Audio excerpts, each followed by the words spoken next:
The following is a presentation of The Day.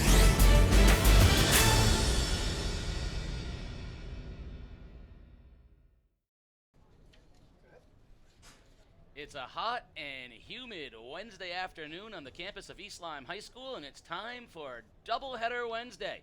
On the pitch, soccer action here at East Lyme. First, the East Lyme High School boys host the Waterford High School boys, followed by the East Lyme girls and the Waterford girls, and you have it all live on game day.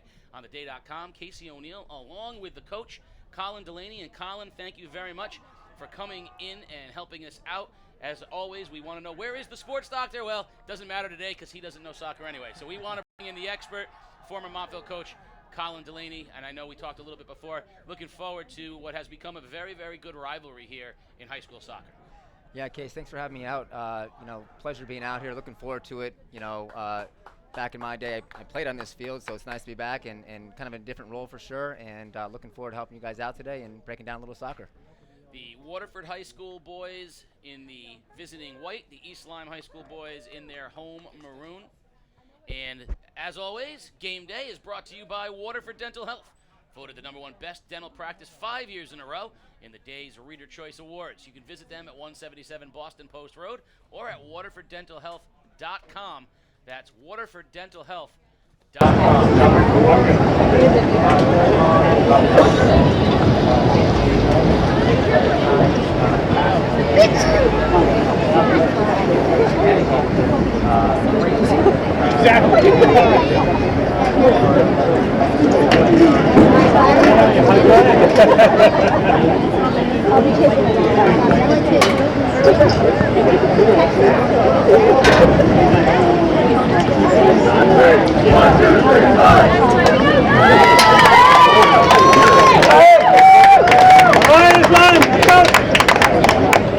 of 90 years old. We here at Game Day recognize him for his accomplishments both on and off the field.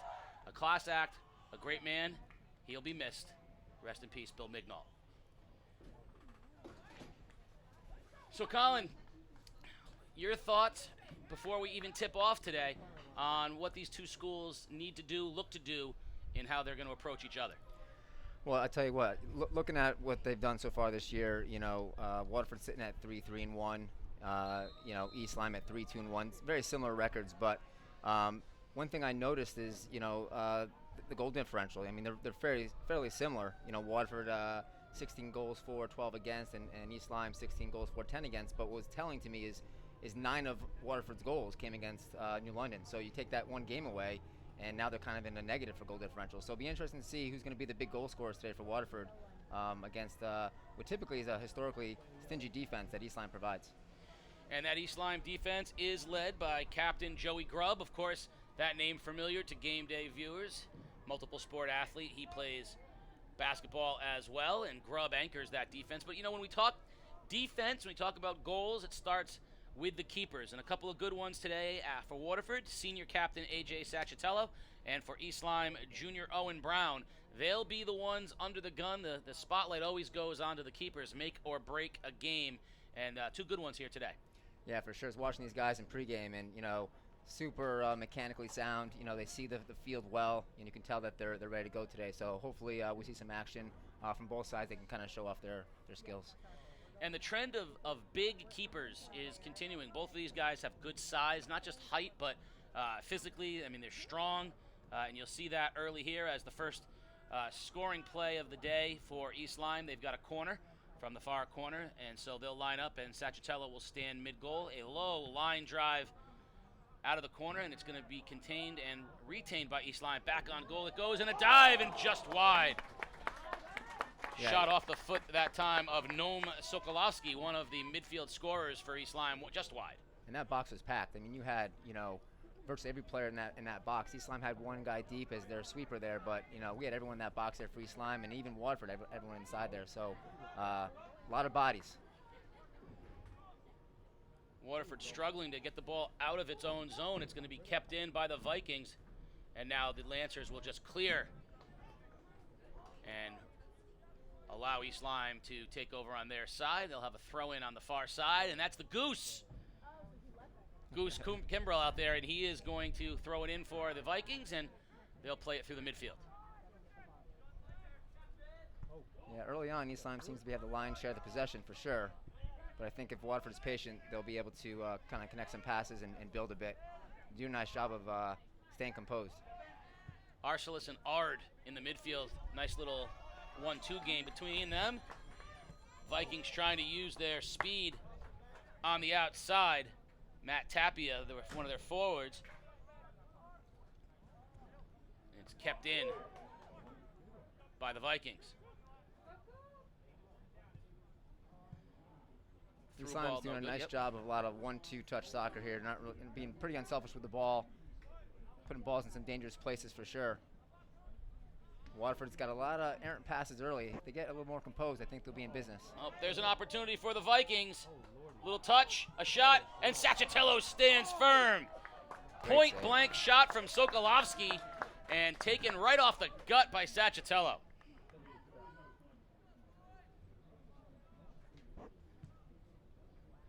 Sokolovsky did that all himself. Kept it in, got the shot off, and Sacchitello stood his ground. Ball will go out of bounds, and it'll have a throw in from Sean Corman, who tosses it to Ard. A little touch back to Corman, and Waterford will play it through their midfield, but quickly turning it over to the Vikings. So Waterford really has not been able to even maintain a possession thus far. A little bit sloppy through the midfield. You know, and that kind of surprised me. I've followed Alex Ard over the years, known him through club ball. Super technical kid. I'm glad to see him in the number 10 spot, that attacking center midfield spot, because I think if they can use him and kind of build through him, he's not a kid who gives out that ball very often. He's super technical, really composed in the ball, great touch. So they can find him and build through him. I think they'll find some success. Yeah, we've seen them use Ard in the defensive backfield, where he was very sound, great decision maker. I like what your thoughts on moving him into that 10 spot, because it does allow that decision making to translate more into the offensive end as well. Ard will have the free kick for Waterford. Approaches it with the left, and just a little touch to Palazzo. That's smart. I see too many teams nowadays. They're always trying to launch balls into the box and hope for the best. And you look at the East Lyme's back line. They got some size up there. Waterford doesn't have a lot of size in the attacking end, so I think it's smart. Play the ball on the ground, build it through your midfield, and then find a more dangerous hole. Because I think if you're just knocking the ball into East Lyme's back four, they're playing a sweeper today. I don't think you're going to have too much success. There's a steal in the midfield, but quickly punched out of bounds. And East Lyme will have the throw in on the far side. So with that said, today it looks like East Lyme's in a 4-4-2. Wally's been playing that classic stopper sweeper for years. So they have a stopper in the back there with three backs in front, and then your four midfielders and your two guys up top. It looks like they're kind of like what they're playing today. Waterford's in your 4-2-3-1 model, kind of a classic European model. You see that a lot in the EPL and overseas. So two very distinct styles today. And that's always interesting when you have style differentials like that. In the early going, Waterford trying to get their feet under him, but quickly now an offensive chance here for Arcelus. Corner kick, back post it goes, and headed out, but still in, and a shot fired, and a goal! Beautifully done, and the Lancers, with no offensive opportunities at all in the early going, bang one through and jump out to the early lead. 1-0 Waterford. Yeah, well hit. I mean, that's soccer for you. You can have the lion's share of possession, but I think in general, it can change on a dime. Remarkable. East Lyme couldn't clear, and a one-touch and a goal by the Lancers. We're going to effort who the goal was by. It was difficult to see the goal, but we'll get that for you. But 1-0 Waterford here in the early going. Yeah, great strike. I mean, ball got delivered in, and I said before, not too many balls are going to be successful in the air against this back line of East Lyme, and that ball got headed away, knocked outside the 18 to a fortuitous foot, and great strike to the back of the net. I'm not sure if it was Goldschneider or one of the defensive backs, so we're going to effort that. The numbers are always fun on a soccer jersey, but we'll get that for you. And It's funny because the Waterford numbers are a little small, too, a little on the small side. I joke with coaches all the time. I said, do you not give any consideration to we, the broadcasters?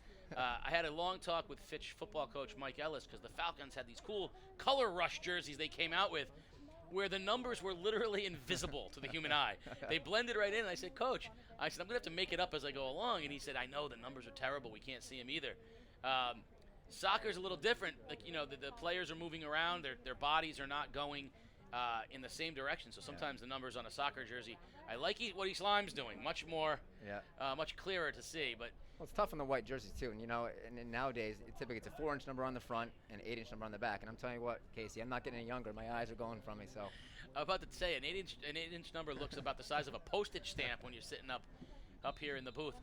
We to continue on with what we talked about style-wise. When you play a certain style, and you as a coach, did you find yourself making adjustments based on opponents? Did you make adjustments mid-game, in-game, based on what you saw from a formation standpoint, or did you stay pretty true to what the program's style was? I think a lot of it depends on how the game's going. I mean, in training sessions, you always have to have your team prepared to be able to adjust their shape on the fly. As you know, soccer, there's no timeouts. You can't call a 30-second timeout. Maybe if you get lucky, there's an injury timeout somewhere. But for the most part, they're out there for 40 minutes. They need to be coached to where they can change things on the fly. So we might start in a 4-2-3-1, for example, and then we notice that, really, we need to get some more numbers forward. And that might morph into a 4-3-3 to get some more guys involved in the attack. And they need to be able to do that on the fly. So that happens in training sessions, and that's pivotal for sure. But I think right now what's interesting is East Lyme is really holding the lion's share of that possession, as we mentioned before. And counterattacking soccer can be lethal. If you get some guys with some wheels, or you catch teams on their heels, you can get a quick goal. And once again, 60% of goals for the most part are scored on restarts. And there's a chance right there. Right in front, and a slip and a miss, and Sacchatello, and it's Sokolovsky who has done the yeoman's share of the work for East Lyme. He's very big, very physical. The junior forward has really had almost whatever he's wanted down there. And that time, that was point blank, and he just couldn't get his foot on it. He slipped on the turn. And that's a great point, Colin, that, counterattack soccer is the most dangerous. It's when that team controls possession, can't put one in, and then a quick change of fields, change of direction, and you find yourself often with a great scoring opportunity. How many times have we seen one team, control possession, just not be able to punch one in? I mean, East Lyme right now probably thinks they should have a couple goals. In the last World Cup, more teams won games that did not have the lion's share of the possession than didn't. And it was on counterattack opportunities, it was on restarts and set pieces, corner kicks, and those kind of things. So, I mean, possession's important, but you got to finish. Yeah, I think we like to call specials. The set pieces. There are certain teams. Coach Christensen talked to me last year about how much they loved their corners. That they tried, their entire premise of attack was based on trying to, before they even put shots on goal, they wanted to try to get into the corners because they loved what they were able to do from that sort of from approach. And he even said, their the left corner was their ideal position because they had Kaczynski and Kang and guys who their corner was so impressive. And that's something that I don't think people talk about. When people talk about soccer, they think offense, defense, the goalkeeper. But like you said, so much of it happens on set plays, on direct kicks and corner kicks. And so who do you have? What do you have drawn up for those moments? Yeah, I mean, it comes down to, I think a lot of times coaches don't spend enough time, and I'm not referring to these coaches in particular, but just in general, coaches don't spend enough time in training sessions on restarts, on set pieces. It often becomes the last 5-10 minutes of practice, and you throw some things out there, hope they stick. But really, you got to spend more time on those things, because if you have a lethal weapon, a long thrower, for example, or a left-footed player with a nice in-swinger, like we mentioned, Al Kaczynski last year and Matt Kung, those kind of guys can put balls in dangerous spots, or, those kind of guys. Sokolovsky stops on a dime, turns back with his left, puts it in front, chipped and loose, and Waterford will clear. We think we do have confirmation that it was Abe Goldschneider on the goal, the captain for the Lancers, putting them up 1-0, and now Waterford with another opportunity here as they lose control. And nice stand-in that time by the Lancers. Arcelis, but the Goose has got it now for the Vikings. Goldschneider, another kid I've seen over the years. Dad, Montville guy. from back in the day, and I've seen him improve dramatically over the years. I mean, what he's doing now for Waterford has been great, and put his team up 1-0 today. It's a credit to him. A big kid in the middle of the field, too, has an obviously very strong foot as he has the ball now and plays it back through the defensive end, and Waterford will take its time, and now Fayen, the leader of that Waterford defense, will play it back through Sacchitello. Waterford very well organized in the back end. They're moving as the ball goes east to west. Got guys getting wide for them, the outside backs getting forward. So a lot of good organization in the back. Coach Bissett seemingly having these guys, well versed in the system and shape they want to play. Oh, nice job. And a long ball attempted, no good though, as Fayen tried to clear all the way, but Fayen did a nice job pushing out of his own end. Now he's controlling the ball here well, and Waterford will play it from out back as Palazzo battling on the outside. Palazzo looking for a run. Yep. For as well as Waterford's playing in the back, I think if they can connect some more passes from their backs into the midfield, I think they'll begin to see more development, because I think a lot of times their backs are skipping out the midfield, and when it doesn't get through, I think the midfield brings it down and finds that composure. So if they can find a way to connect passes from their backs into the midfield, I think you'll begin to see more of a group progression forward. Speaking of those set pieces, here's one now. Waterford will have Zingas will take the kick. He comes all the way to the far side. So obviously a set play here, putting the ball on the foot of their junior forward, Zingas. Back with him is Ard. So Ard, who we know, very smart player, very skilled player. Zingas will take the ball here. Low line drive to the middle, looking for the ball on a foot, but it's cleared by the Vikings. Out to about 20, 30 yards out, and now East Lyme will run through their midfield. So here's the transition we're looking at for, right? So they just lost the ball in the attacking half of the field, but look at this gap here. You got like a 20, 30-yard gap between the front four guys from Waterford and their back end. They got to get behind the ball quicker. Otherwise, East Lyme's going to make you pay there. Yeah, a moment ago we saw, I think, what was probably Waterford's best soccer. Ironically, even though they have the 1-0 lead, we talked about East Lyme controlling all the possession. They played it out of the back through the midfield with about 6-1 touches. Beautiful spacing. And that was, the ball didn't go in the same direction twice. That was really elegant soccer.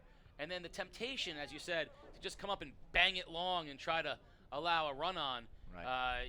1989 called and said it wants its soccer back. These kids don't do that anymore. Here's an opportunity with Zingas. So this is where things are going to happen. So when the sweeper. And just over the top of the net is Arcellus. That goes high. It'll be a goal kick. That's a beautiful little job. Zingas put it out in front for Arcellus. So what Wally has right there, he's got the sweeper sitting back behind the stopper. And when that Waterford attack finds a pocket between the outside right back and the center back, it forces that sweeper to step up into that hole right there. And then Waterford can capitalize on getting through, and then they're exposed. So if they can get that sweeper to come out of position there, I think Waterford will find some success. But like you mentioned before, those big long balls in are not going to be successful when you have a sweeper stopper. In front, running on and just being one step short was East Lyme. Zavaleta came in and was just one step slow that time over the top, and it'll be a goal kick for the Lancers. Waterford playing that 4-2-3-1, so that singular forward up top here, he's got to play side on. If he's playing back the goal the entire time, he's going to have a hard time playing to the other guys. He's got to see around him so he knows what's behind him. So when he receives that ball, he knows whether to turn or to lay it off. Like that, for example, great layoff there. But we got to get some more composure there. It's going to be tough. If he sits between the sweeper and the stopper there, he's going to have a hard time, breaking through. He's got to join with the other guys in the midfield. So if we can get Ard forward to join him or the outside mids, I think Waterford finds some more success. Talk a little bit about the evolution of the soccer, sort of the approach of soccer from, let's say, the last 25 years of what high school soccer, even locally here, was 25 years ago, from the approach to what we're seeing now with what are two very skilled teams. Yeah, I mean, soccer in general has really improved across the country in terms of individual technical skills, soccer IQ, field awareness, all that stuff we talked about earlier. It's gotten to a point now where it's become so specialized that I think it's made soccer in general so much better. You have clubs across the country now from, premier clubs, whether it's the Southeast or it's in Oakwood or whatever it might be. And so now you're getting a higher, quality player than you did in the past. And I think what's happening because of that is you're finding a situation where you're getting rid of the 20-year, 30-year, knock it long kind of soccer style, and now it's more of a possession-based, skill-based. I talked earlier how you and I played soccer back in the day, and how much has changed, and how our skills will have to improve dramatically to where they were back then to compete at this level, in 2019. Yeah, when I played soccer, if you had a couple of quick forwards who could really run, you would look to put home run balls out there, let them, catch the defense flat-footed and sort of run on, and you'd get all these opportunities. And, of course, against really skilled teams, you could give up tons of possession time and hit one or two of those in a game. Here's another run. East Lyme with a chance, but out of bounds it will go. But there'll be a good corner. And good work out there by Zavaleta. And he will have the corner. The corner will be taken by Sokolovsky. Scoring opportunity here for East Lyme as they trail 1-0 about halfway through first half here at East Lyme High School in the first of our 2 doubleheader games. Far post, ball's in, headed in front, and a save. And I think the defender got his foot on the ball for Waterford, Sean Corman, and he stopped that right there, and then Sacchitello jumped on it. So good chance from East Lyme, good defense by Waterford. Guy in the far post all alone. I mean, that ball is on the frame, and Waterford's lucky to not be, tied here 1-1. That's a great ball by Sokolovsky, putting that over the head of everybody and dropping it so softly onto the far post. That's probably a goal more often than not. Great job by Waterford, the defender Corman, to get his foot in. Getting back to our discussion, about soccer, I think, you look at the other component is that kids nowadays are watching more soccer. We have more exposure to it. The EPL is on TV on the weekends, and you have the MLS, and you have all this soccer exposure, and FIFA soccer on Xbox and PlayStation. These kids are playing soccer in their living room. So I think that exists more than it did in the past, and that's part of it too. They see the possession-based soccer of overseas and high-level soccer, and it shows them the right way to play. Dangerous ball, but nice job by Fayen coming in front, cutting it off, and playing it off and out. East Lyme will have a throw. Sokolovsky will throw it in for the Vikings. And now he'll give it up, and he'll allow Kane Salon to make the throw in.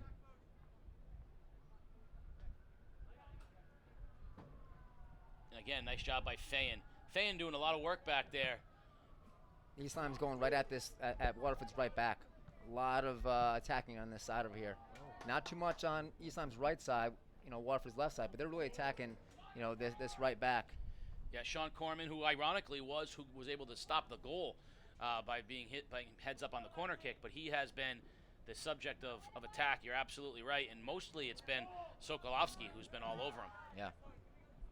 To his credit, he's been absorbing it, Absolutely. Bend but don't break. I think that's a great point about the amount of soccer. We see it in other sports as well. The globalization of television and video games. All sports.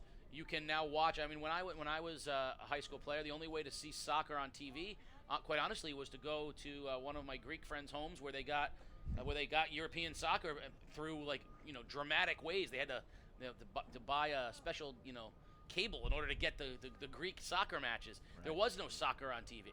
You might occasionally get obviously a World Cup game, but there was no soccer. Now you see it, and the video games 100%. My 11-year-old, and I know you have video game playing children because they're breathing. It's amazing. My son asked me a question about hockey, and I said, "When are you watching hockey?" He's like, "No, I was playing NHL 19 in my room." So I think it's true that the video games increase their awareness of things, and if they do it right and they just absorb some, they see how soccer is supposed to be played, and that's a really good point. So there's way more exposure to quality soccer than there has been. It's like anything else, kids adapt to things, they see things, and they want to play at a higher level. And when you see things and you're coached the right way, and you realize that possession-based soccer, is going to help you, then you go that route. And not to say that if you don't have a guy up top that is certainly got some wheels, that you don't mix that in and play direct occasionally. But I think you need to be able to adapt to your opponent and mix things in. So if you see a team where the possession-based style is not working, then maybe you mix in some direct balls to catch them off guard. And certainly Waterford, did that. Corner kick, ball pops out, great strike by Goldschneider, putting Waterford up 1-0. Nice ball, far post, and a beautiful head ball. That was well done. Sokolovsky to Pazzaglia, but Sacchitello in really good position held his line and makes the save for Waterford. And you might see over time that East Lyme begins to play Pazzaglia a little bit more direct at times. He's got some wheels. You know, if you can get him into a space where he's 1v1, I don't know if anyone on Waterford side can handle that speed. So if you can give him some space, play him from like the 30 or 40 yard line, he can run into some space behind. I think that'll be an opportunity. It just depends on if you can get isolated. Because right now, if you look at East Lyme's forwards, they're miles apart. They can't work off of each other. They got to get a little bit closer in tight spaces to work off each other. So if they can do that, you might see more of an opportunity. But really, I got to be honest, Waterford is weathering a storm right now because there's really been 4 or 5 good opportunities by East Lyme that the Waterford defense and goalkeeping has kept them off the board. Nice job here. The Lancers working it. Step in, though, however, by Venkatesh. And Venkatesh will come out of it for East Lyme. But he turns it over, and now Waterford plays it into Ard. Ard lets one low fly, and it'll roll harmlessly wide, and it'll be a goal kick for East Lyme. We've seen this in years past with East Lyme, where they have controlled the game and not been able to score goals. We saw it in multiple times last year, including ECC championship game, where we are at the end of the game in a scoreless game or a 1-1 game where we've said so many good opportunities for East Lyme, clearly controlling possessions. They had more corners, they had more shots on goal, but they couldn't get one to go, and they would trail based on, right now Waterford has really one shot, and the shot has gone into goal. They had one shot on goal. Sure. And so I think there's something to be said. At what point, and certainly we're not there now, but at what point do you start feeling that pressure of it's not working and you have to try to do something else? Yeah, I mean, you have to kind of let it run its course for some point. I mean, now we're halfway through the first half here, and certainly you need to kind of take a look at what's working, what's not, and I'm sure Wally will have a conversation if we stay here at the 1-0 mark at halftime about what we can do, and whether it's a personnel change, whether it's a shape change. You got to find a way to get through, because at the end of the day, you don't get points for possession. That's a great way to get there in terms of goals, but you got to find a way to put a ball in the back of the net. So Zingis will take the corner for Waterford on the near side. And with 17-17 remaining here in period number 1. We have a water break here? Yep, we're getting a water break. Game Day is brought to you by Waterford Dental Health. At Waterford Dental Health, your smile and your health are our top priority. They are located at 177 Boston Post Road or at waterforddentalhealth.com. That's waterforddentalhealth.com. Now, if so we talk in sports, and I know, as a coach in the high school level, but from the high school level all the way down, we talk about the process. Try not to be results-based and instead be process-based. We tell kids, if you swing the bat the right way and hit the ball hard, you got to stop worrying about how many hits you got, because if you keep doing that, you'll get hits. And same thing, if you keep running a good offensive possession in basketball and you get good shots, sure, you got to stop worrying about if they go in or not, because they'll go in. Same thing here. Right now, I think with 17 minutes remaining in the first half, it's all about the process. And East Lyme's got to feel very good. Keep it up. Yep. We're playing our game. We're maintaining possession. We're putting good balls. We're attacking their weakness. We're getting good opportunities. That becomes more difficult to say the closer and closer you get to the end of a game. Yeah, I think right now we're in good shape. If I'm Wally, I'm telling my team right now, listen, guys, you're doing everything we asked you to do. You got the lion's share of the possession here. You've had 5 or 6 really great opportunities. It's gonna come. However, with that said, we got to make sure we play lockdown defense here, because going down 2 goals right now is gonna take some wind out of our sails. So let's make sure that we, trust the process, keep the possession up. Can we move the ball more east to west? Can we find those guys in those pockets in the attack, and can we finish those opportunities? And we've had some chances. I mean, Waterford stymied their attack, but to be honest with you, I'm surprised 1 or 2 of those didn't go in the back of the net. Yeah, I mean, realistically, from a scoring perspective, East Lyme has had 4 of the best scoring opportunities. Waterford's got the only goal. Even that goal was from a long way out that just caught them in a change of momentum. This is probably one of the more important corner kicks of the match so far, because of what you just mentioned. 1-0. You give up a goal off of something like this, a set corner, down 2-0. It's a whole different ball game. And so Zingis is going to tap it out. Ard is going to tap it out, and he's playing with Gibbs. Now Gibbs, low liner, and cleared out by the Vikings all the way to midfield. See, but that's smart though, Casey, because as I mentioned before, I think East Lyme is going to win the lion's share of those balls in the air. I think they have the size and the height So I think it's smart. You can play that ball short out of the corner. You build it. Now you're in a 2v1. Can you get close and slot a ball across the box and get maybe a deflection for a goal or a little one touch for a finish? So if that can happen, great. I think Waterford should be smarter about their restarts here. Less balls just driven into the box, and more, can we possess it? Can we find each other? Can we find those pockets and then try to find a strike? Because if that ball scoots across the box and the guy misses his mark, that's an easy shot in the frame. Far post thrown in by Searle, but Grubb gets a head on it, knocks it back out. Little change of possession, and the Vikings will work to play it out of their own end. And Venkanesh will play it back, and now he'll return. Venkanesh with a run through the middle, and now he's going to stop on a dime. He's looking for Sokolovsky. Instead, it is played up to Zavaleta. Zavaleta, one-on-one, turns, puts the ball low, far post, and headed out of there by Goldschneider. It'll be East Lyme throw. East Lyme's got some pace in that final third. If they can capitalize on that and put those balls in some dangerous spots, I think you're going to see a goal here for the half is over. The Goose sends it back in on goal in front. Nice job by Fayen getting his foot on it. And now here's a chance for East Lyme in the middle. A little bit of a scrum. Legs flying, trying to get a clean shot off. Waterford doing a great job getting in front of those shots. Not one of them got on goal. They're very congested, though, Casey. And you look at that right there. Most of the players from both sides were in between those hash marks. Can you get a guy wide there? So instead of putting a ball in the frame there through 6 guys, can you play it wide and a guy can attack the end line, slot it across the box, and maybe get a goal-scoring opportunity that way? There's too many bodies in the box there. Parking the bus, so to speak. You got to make sure you get that ball wide when you can. There are certain fundamentals in sports that translate across all sports, and that's when we talk about a player IQ. It really, what we're talking about often is their ability to sort of innately recognize patterns that are occurring. So in sports, if the momentum is going one way, change the momentum. That's a fundamental in sport. It applies to if everyone's going right, send it left, and that involves the number one thing in all of sports, space. Right? Every sport relies on spacing. Here's a chance. East Lyme, little one-on-one move, out in front, shot, goal! Noam Sokolovsky finally puts one home with the left foot. Beautifully done, and the Lancers see that 1-0 lead evaporate.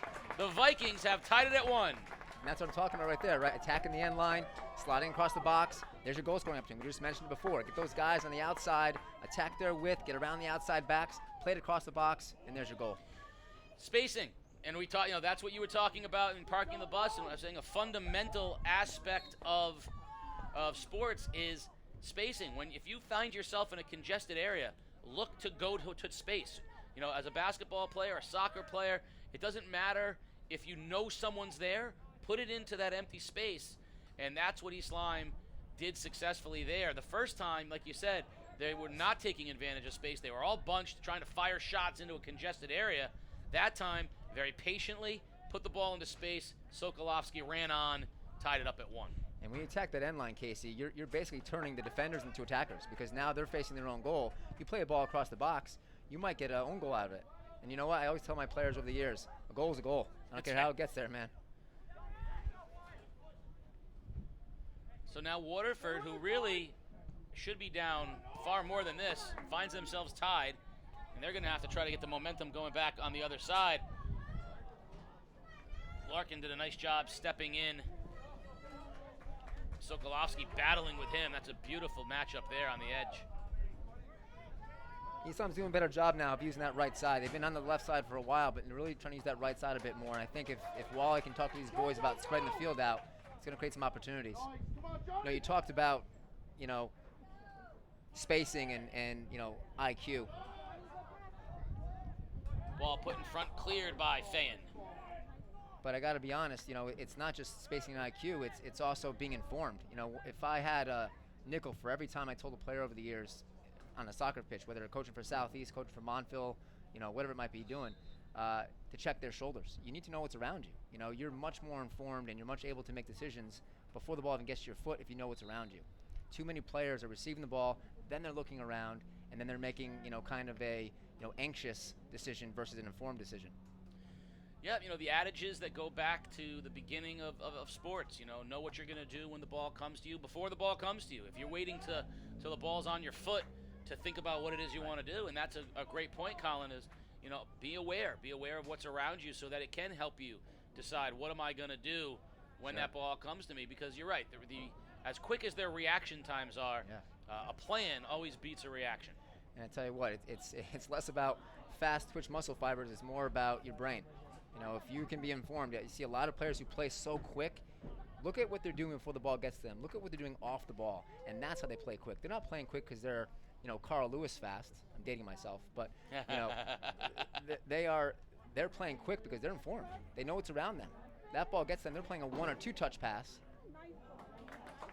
opposed to a, receive, look, 2 touches, 3 touches, 4 touches, maybe lose the ball, get it back, that kind of thing. Finn Power had a nice opportunity there, a little low line drive, and Sacchitello stayed low. But you see the tide shifting now. Now the play is almost entirely in the East Lyme offensive side of things. Waterford is almost desperate to get something going on the offensive end. Outside of that one goal, it has been quiet time. And when it was 1-0, you can afford that. But now you're tied up at 1, and it just feels like East Lyme has just pressure. Well, I tell you what, when Waterford scored,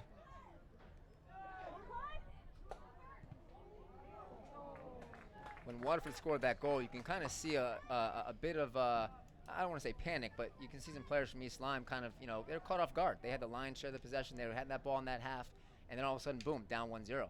And you can kind of see they went from being kind of possession-based to a little bit more direct, and that's not their style. And we have a player down on the turf. That's Sokolovsky.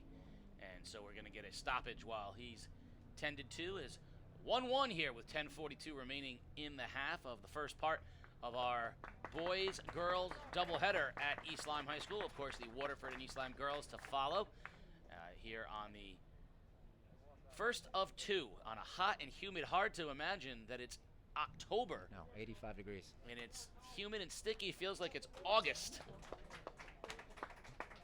And East Lyme's coming off a year where they had a lot of senior leadership, a lot of senior players, Al Kaczynski and Matt Kung and all these guys that did a great job of kind of being the core, and I know a bunch of these guys from coaching them through Southeast and so on. I mean, Al, a great player, Aiden Arsenal, Matt Kung, Duncan Manthis, all these guys that, they're trying to adjust to life beyond them. And Alec, in his own right, probably one of the better players in the conference for the last 3 years, has done a great job for him. And so now they're trying to get themselves to gel. I mean, Wally said in his pregame or his preview capsule for the year, he feels as once this team can begin to gel and be comfortable, he thinks they'll be pretty successful.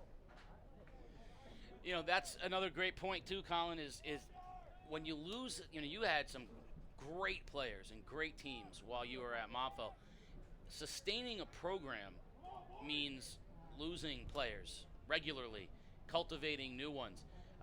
You see a lot of these great teams, but the program struggles because a great run of seniors leaves, and then there's nothing to fill behind them. One of the biggest difficulties is maintaining a program, which means finding a way to get younger players into games, up to speed, part of the program. These two programs are that. They're both excellent programs. Waterford and East Lyme have been for a long time. And East Lyme is looking to overcome the loss of 2 of its iconic players. I mean, Kaczynski, can write his name on the wall of East Lyme with anybody. Zingis turns, fires, blocked. Now goes to the left, lets one fly, blocked. Nicely done. Tucker Mazzulli for the Vikings stood right in front of Zingis' shots and knocked them both down. So talk a little bit about, as a coach, what you look to do to maintain a program, even in the face sometimes of maybe what's not best, for the team in the short term. I tell you what, we'll let them take this free kick here and we'll talk more about it, but it comes down to culture, I think. Coached at Montville for 16 years, and the first few years you have some bumps in the road, and you're kind of trying to work off of a culture that existed prior. Hard, free kick, high spinner, and saved by Brown. And then develop your own culture at the same time. I was fortunate to have some quality coaches at Montville before I got there who kind of laid some groundwork, but really comes down to having kids buy in. And Montville's not a big school.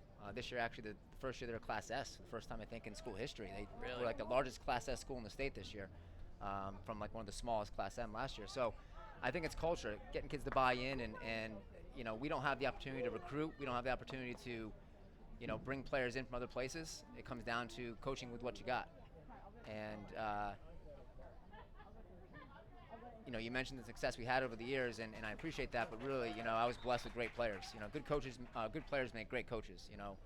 Especially at the high school level. So it's developing that culture. It's getting kids to buy in.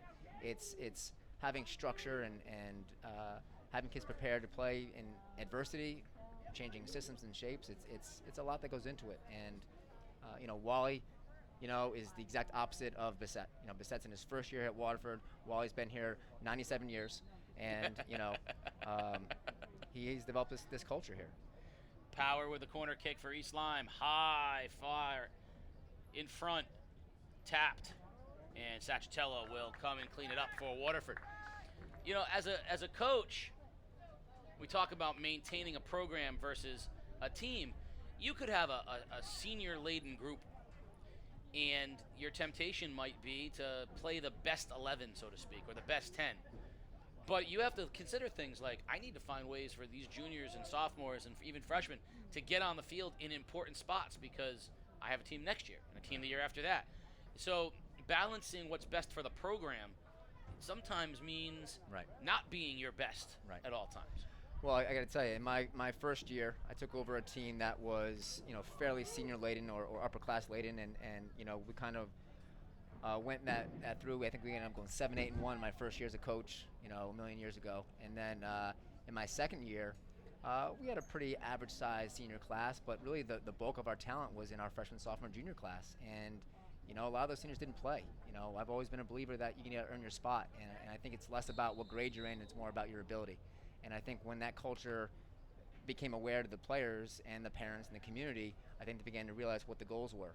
It's about trying to develop that program and the culture. And it takes time, Casey. It really does. It's not something that happens overnight. And then you begin to develop it, and then, 4 or 5 years later, now we have this team that really is playing well. They know the expectations. They realize that you can't punch in August 25th and punch out November 1st. You got to spend time in the offseason in the weight room. You got to get touches throughout the year. It's like baseball. If you're swinging the bat for the first time in March and you're dropping it again in June, then we're very good. I'm not saying you got to play year-round, but you got to find ways to get reps. You got to buy into the program, and I think that comes from the high school coach. I mean, they can't coach in the offseason, but they can provide off-season workouts for strength. There's a lot of opportunities to play soccer in the winter, in the spring, in the summer, and there's big summer seasons that these kids play in.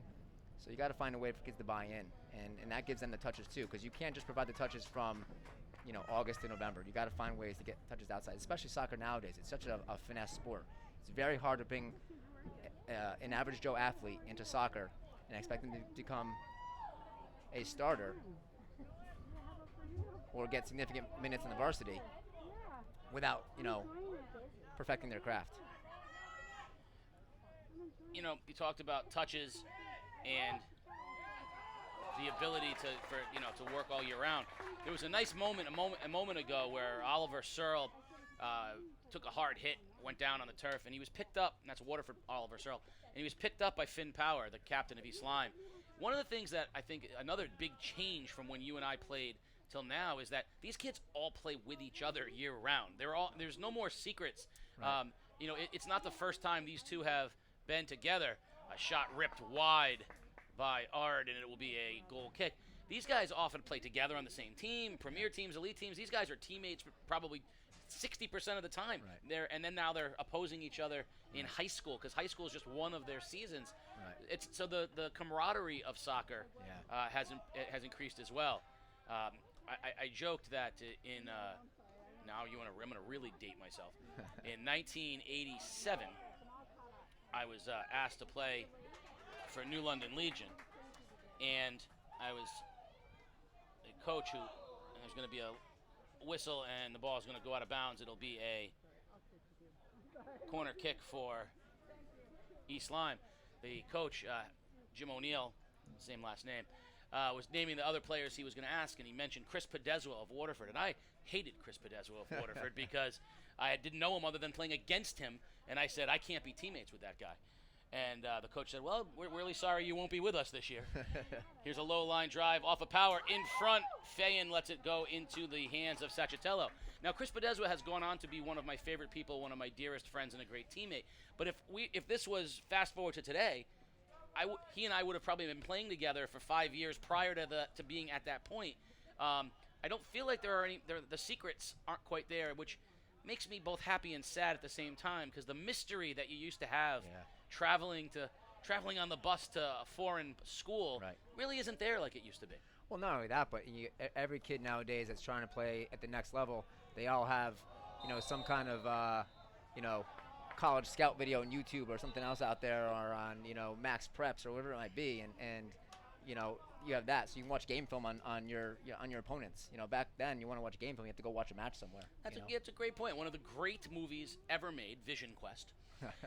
In that, Loudon Swain needs to travel 2 hours to go watch the legendary shoot wrestle. Now he would just go on his computer, type in YouTube, and he would have been able to watch all the clips. All kinds of clips, for sure. You're right. So we might be old, but, Yeah, I mean, it's watered down, Casey, and like I said, it's good and bad. I think the rivalry, to be honest with you, exists off the field more than it does on the field. I think it's the student sections that the rivalry exists. I think it's the parents. I think it's the communities.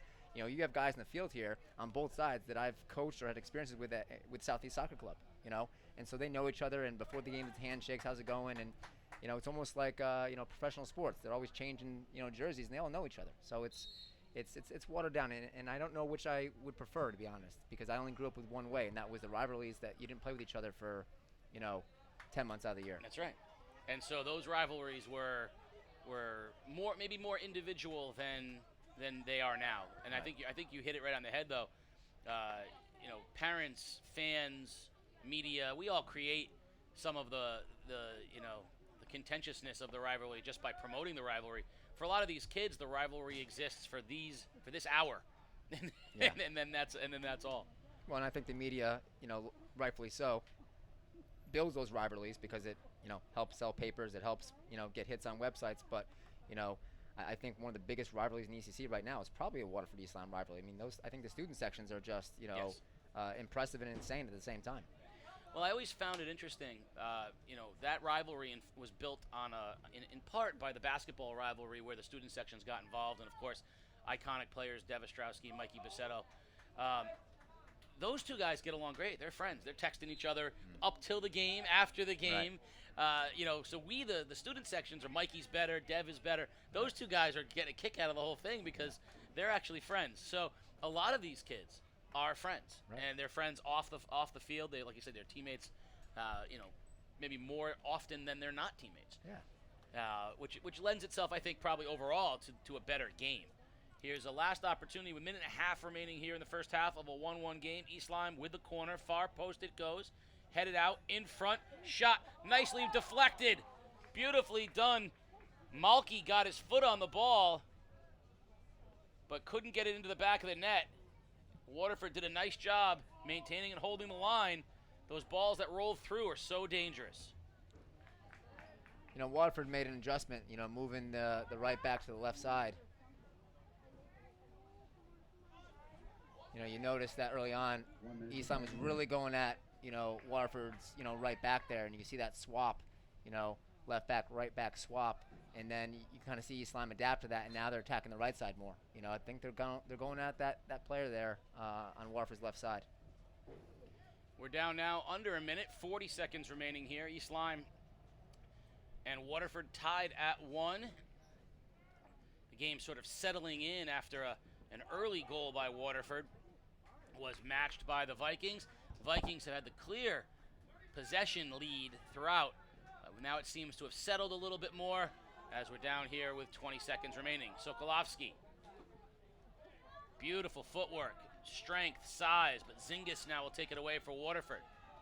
And that's going to take us down under 10 seconds, and barring something unforeseen, we will head into halftime. And we will head into halftime tied at 1. Waterford, East Lyme, tied at 1 apiece. And now, if you haven't checked it out, please stay tuned. We have a beautiful feature where the East Lyme and Waterford girls were asked and successfully gave the scouting report on their male counterparts in today's game, including some predictions of scores, which right now look to be on point. So stay tuned for this feature. East Lyme boys, they play a very fast-paced game.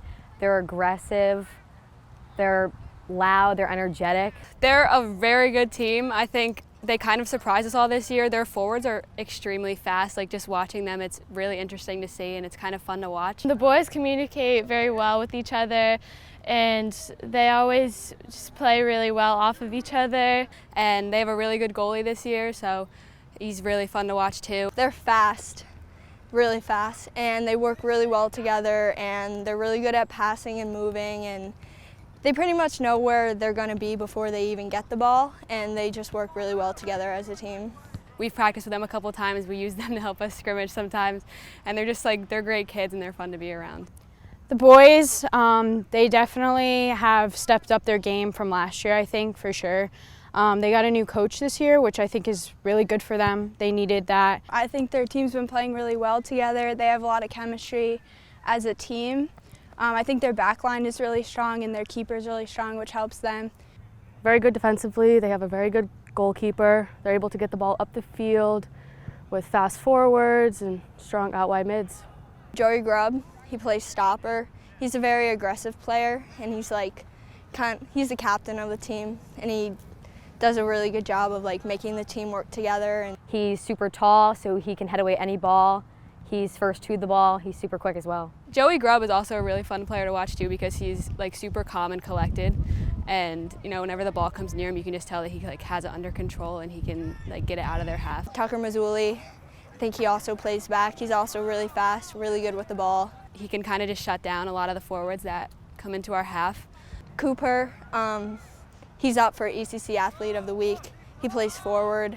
He's a really good player, really fast, really technical. He's extremely fast, super physical. He'll beat anybody the ball up top. Next would probably be Finn. He's one of the captains for the boys. He plays in the midfield.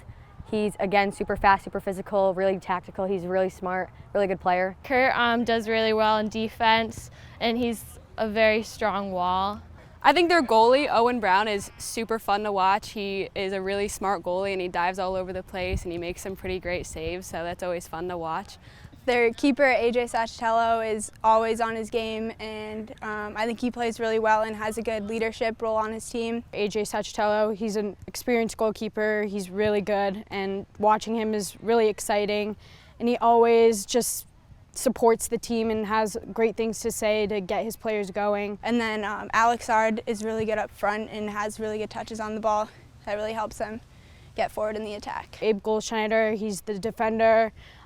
He's a great player, and he's just got great skills on the ball. Zach Fayen plays in the back. He's really their holding back who just distributes the ball really well, and he's a player to watch out for. Zach Fayen, he is a center defender. He's very good with his feet and is able to get the ball up the field. Zach Fayen as well has great skills on the ball and great leadership. And then their other center defender is Cody. He's very strong, big, and is very good at defense and kind of getting the ball up. Score prediction, 2-1 East Lyme. I think it's going to be a really physical and tough game. I think there's going to be not a lot of goals scored, but towards the end, maybe a 2-1 Waterford coming in at the end with the goal. I'd say 2-1. Boys, our boys. I think it's going to be a very good game. If I had to think of a score, I would say probably 2-1 Waterford. I think it's going to be 3-1 East Lyme. 3-1, our boys will win. 4-2 us. At The Day, our journalists are in your community, talking with business owners, attending town meetings, analyzing data, talking to government leaders, reporting on the issues that matter most to you. Since 1881, we have been serving our community and will continue to do so 7 days a week, 365 days a year. Never miss a day of news. Enjoy convenient home delivery right to your doorstep, 7 days a week. Subscribe at theday.com/membership. The Day strives to cover stories our readers care about. With a feature called Curious CT, we make it easier for you to tell us what you want to know about the people, places, and issues in southeastern Connecticut. You submit a question, readers vote, and we investigate and report. Go to theday.com/curiousct for more details. You ask, you vote, we investigate. It's always stayed with me, right on through all the different ranks that I held in the police department. There are about 1,000 unsolved murders in Connecticut. And our department really wanted to solve this. Case Unsolved, a new podcast from the newsroom at The Day, tells the stories of unsolved murders in Connecticut and the family, friends, and law enforcement left without resolution. Listen at caseunsolvedpodcast.com or your favorite podcast app.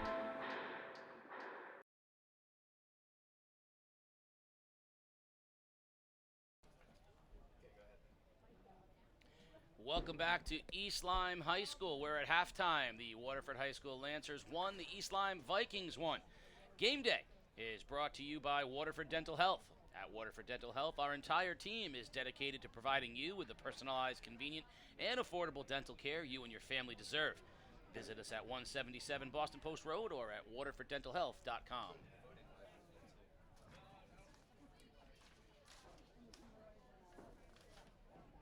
All right, fans, it's that time. You get to decide which games we stream in October, and your votes are the reason why I'm here sweating on a Wednesday afternoon at East Lyme High School. And you think it's bad for me?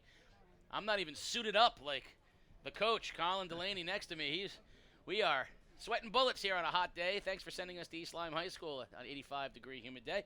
But we love you that much. So you know that this is the month where you get to send us anywhere you want. And upcoming is the vote for Week 5 at theday.com/game day. And your choices are Lyman at Waterford, volleyball. Ledyard at St. Bernard, girls soccer.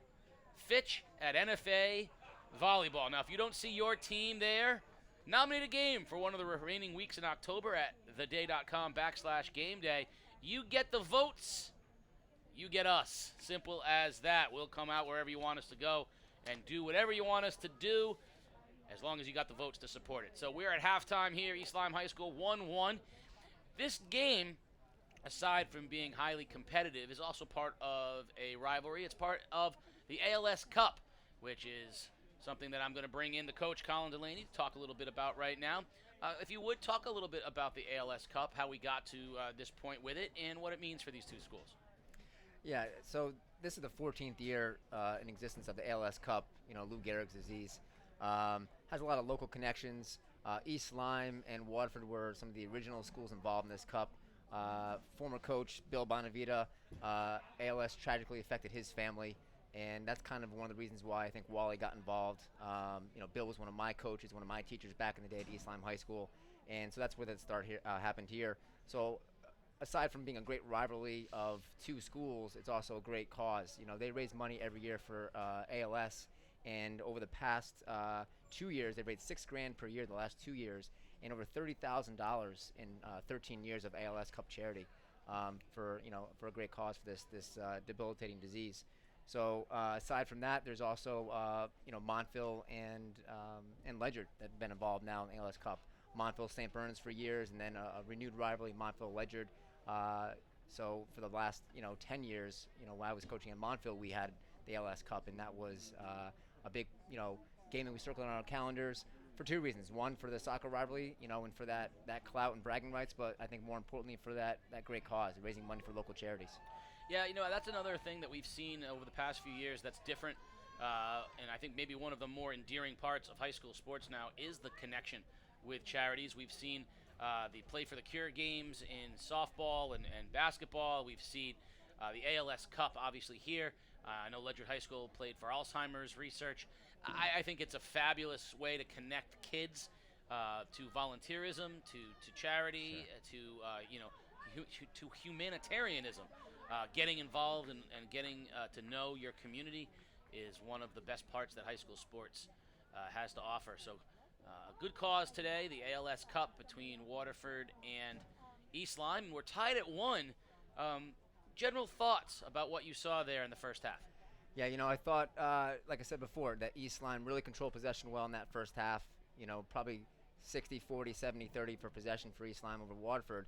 But Waterford found that early 1-0 lead on that restart on the corner. East Lyme's got to be careful. I would imagine that barring any kind of big changes, that East Lyme will probably once again control that possession. So they got to be smart about it. They got to watch those counterattacks. They got to watch those set pieces in their back end, being careful not to let another goal in the back of the net. But I think East Lyme did a nice job of changing the point of attack. They were going at Waterford's right back for a while. Waterford made that switch. East Lyme kind of changed gears and spread the ball out, and I think it allowed East Lyme to play more east to west, find those holes, and get that equalizer we talked about. Attacking that end line is really, really key. If you can attack that end line and knock that ball across the box, it's really going to give defenses a lot of fits. All right, I want you to get into the mind of Waterford coach Josh Bissett for a second. What would you have been saying to your kids at halftime? I think, to be honest with you, they need to be, a bit more cognizant of trying to control that ball. I think, if you're knocking balls into East Lyme's back end, you're going to find yourself in a position where it's going to be more about luck than it is about, possession. East Lyme has some big guys in the back. And once again, right there, big ball from Waterford into the back end. East Lyme gains possession, and now they're on the counterattack. Sokolowski tries to put it in front, manages to do it. Ball's on the foot, but cleared. He had Zavaleta. Now Zingis will go the other direction for Waterford. Nice defensive job by Goose. Big, strong body. Great, presence of where he is. Great job of using his body, against those attacking players. And Nico's no slouch. Nico's a great player. If he's in open space, if he has a shot, he can strike it left, he can strike it right. He's not a guy that you can leave alone. So I'm surprised that Waterford doesn't use more of him, because if you can find him in space, I know Goose is a great defender here, but he's got to be aware of Nico. If Nico can get through there, he doesn't need much daylight to put that ball in the frame. And I think that's one one strategic thing you might see from Waterford is trying to get the ball into Zingis's space earlier and faster. Let him make plays. You saw him taking the corner kicks, but you also saw that very first ball they were trying to get him a little bit of a run on. So if you have a playmaker, try to get him the ball in proper space.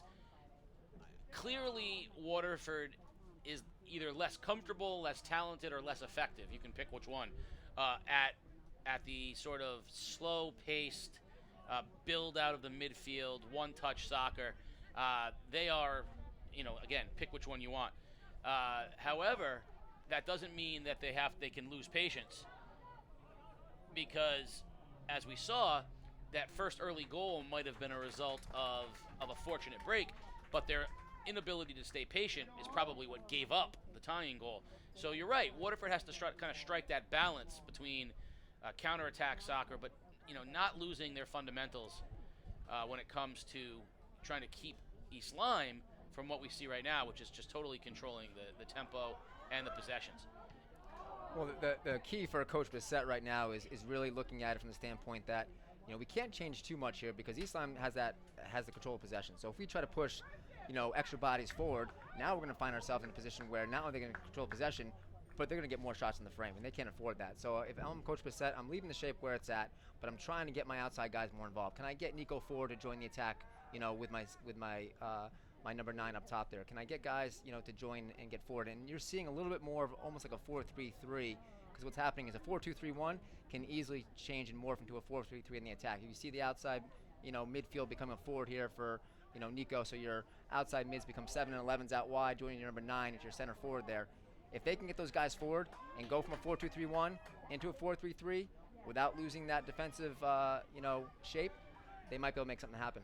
Beautiful run down the field by Power, and he just ran out of gas there, cleared out by Goldschneider, and it will be East Lyme with a throw on the far side. Power came all the way down from he was on the defensive side of things from the midfield position and ran all the way onto a scoring opportunity, and Noam Sokolowski will have the throw. He tosses it in, and East Lyme has a chance here.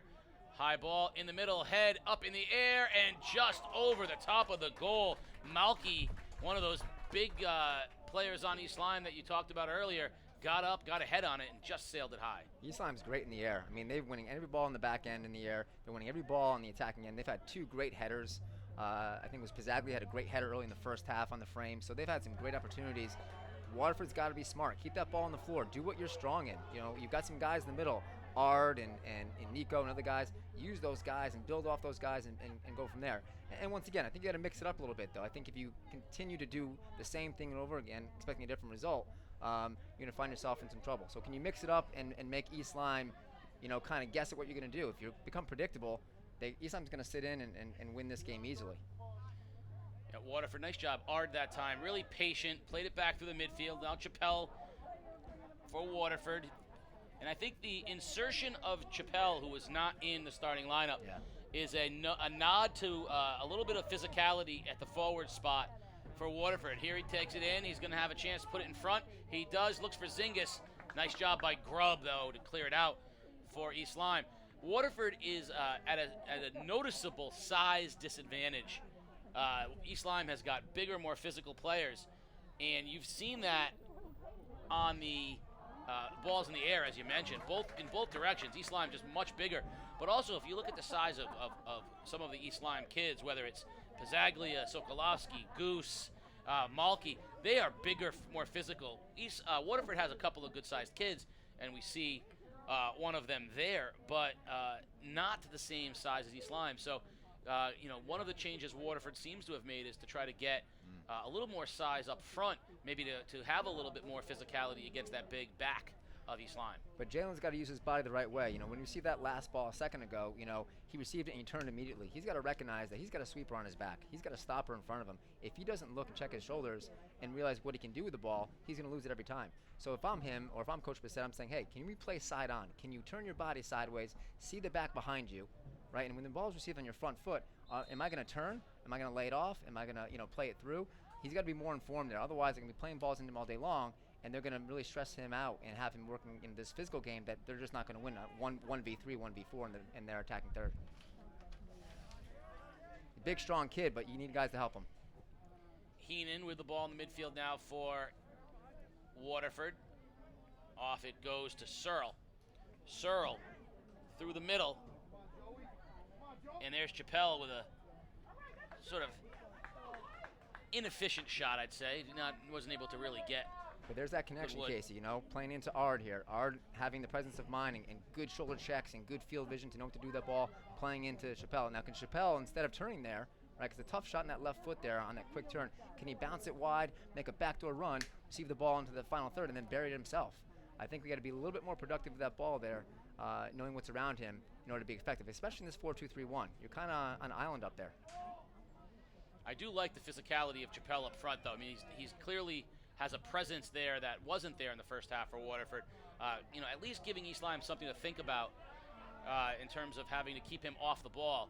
And I do love anytime you get Ard involved, always a good thing for Waterford. He's a handful, Chappelle, and you can tell. You can tell that they're mindful. They're talking to each other. Hey, check your shoulder, watch this guy. Watch Chappelle. You hear these guys talking, so they know this guy's there. They're going to, keep a close eye on him for sure. Ard with the throw in now for Waterford.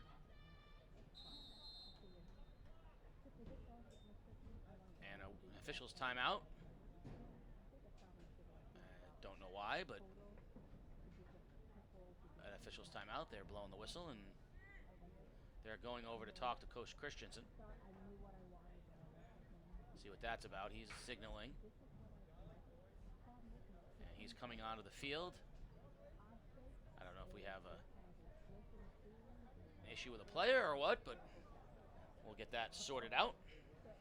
Tell you what, with this heat today, Casey, it's about 80, 85 out there. Then you can probably add another 10 degrees when you're out in that turf. So you're talking, here we are, October 2nd, and it's probably 90, 95 degrees in that turf today. That's why they're getting these, these timeouts for water. This is not one of them, but, it's hot out there today.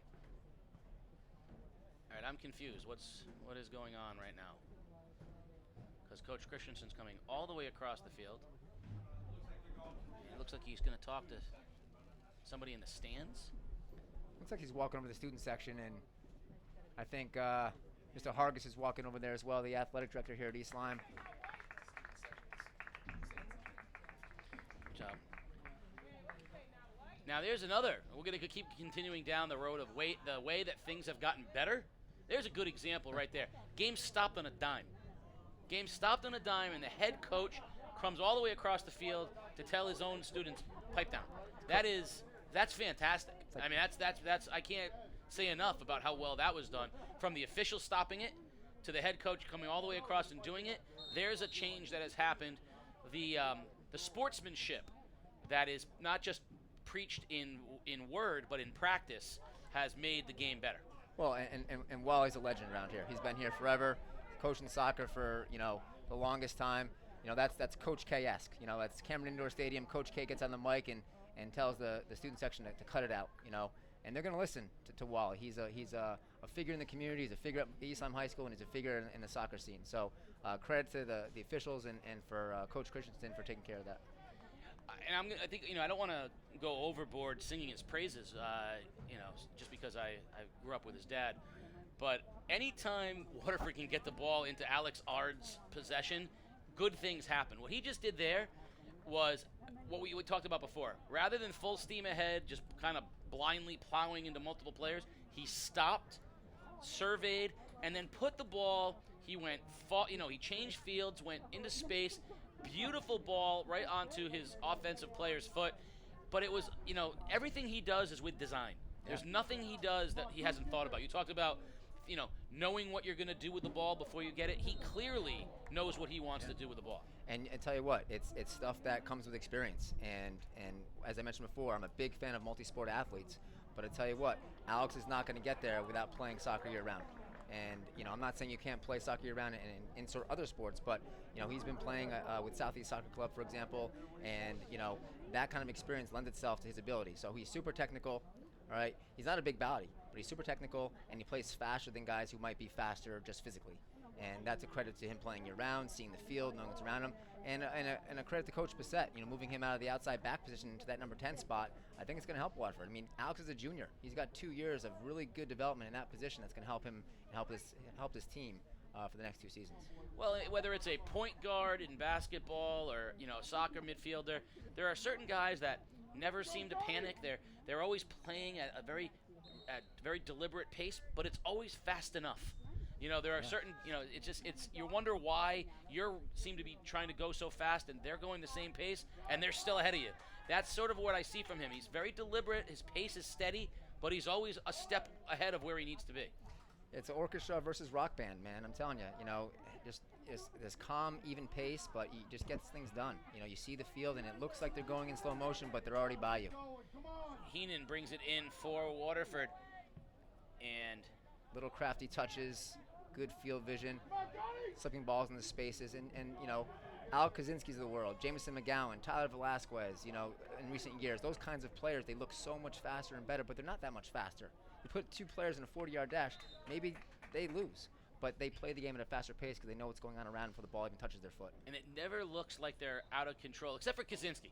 He was like a little Tasmanian whirlwind out there sometimes. It looked like he was just all body parts, but his pace was steady. But his ball never traveled more than maybe a couple feet from his own foot. That is right. It wasn't this kick and run and catch up to it. That ball was glued to his foot. He could play it left-footed, right-footed, just super technical. Went on to play at St. Joseph's of Maine this year, which is a top 5 program in the country in Division III. So, and he's getting some great time. But he's a tremendous player. Yeah, his body, and he's got some crazy legs going on for sure. But he is a super talented player. And at the end of the day, he brought something that you can't teach, as Grubb flyers and it goes wide. You can't teach this one thing. We talked about the great player and what makes the great player great. And 3 different times East Lyme was in tie games at the end of a game, and we said, here's where the great player just has to find a way to make a play. And on a 50-50 ball, he was always going to be the one that got there first. If you needed to get a foot on it, he got a foot on it. So it was also about the heart when everyone's tired, when everyone's beat up. You needed someone to make a play, and Alec was going to find a way to make that play. Yeah, it's the famous quote from Gino Rema, right? We have Diana Taurasi, and they don't. That's right. That's exactly right. So, the great players rise to the top. I think back to the days of Tyler Lehman at Montville High School.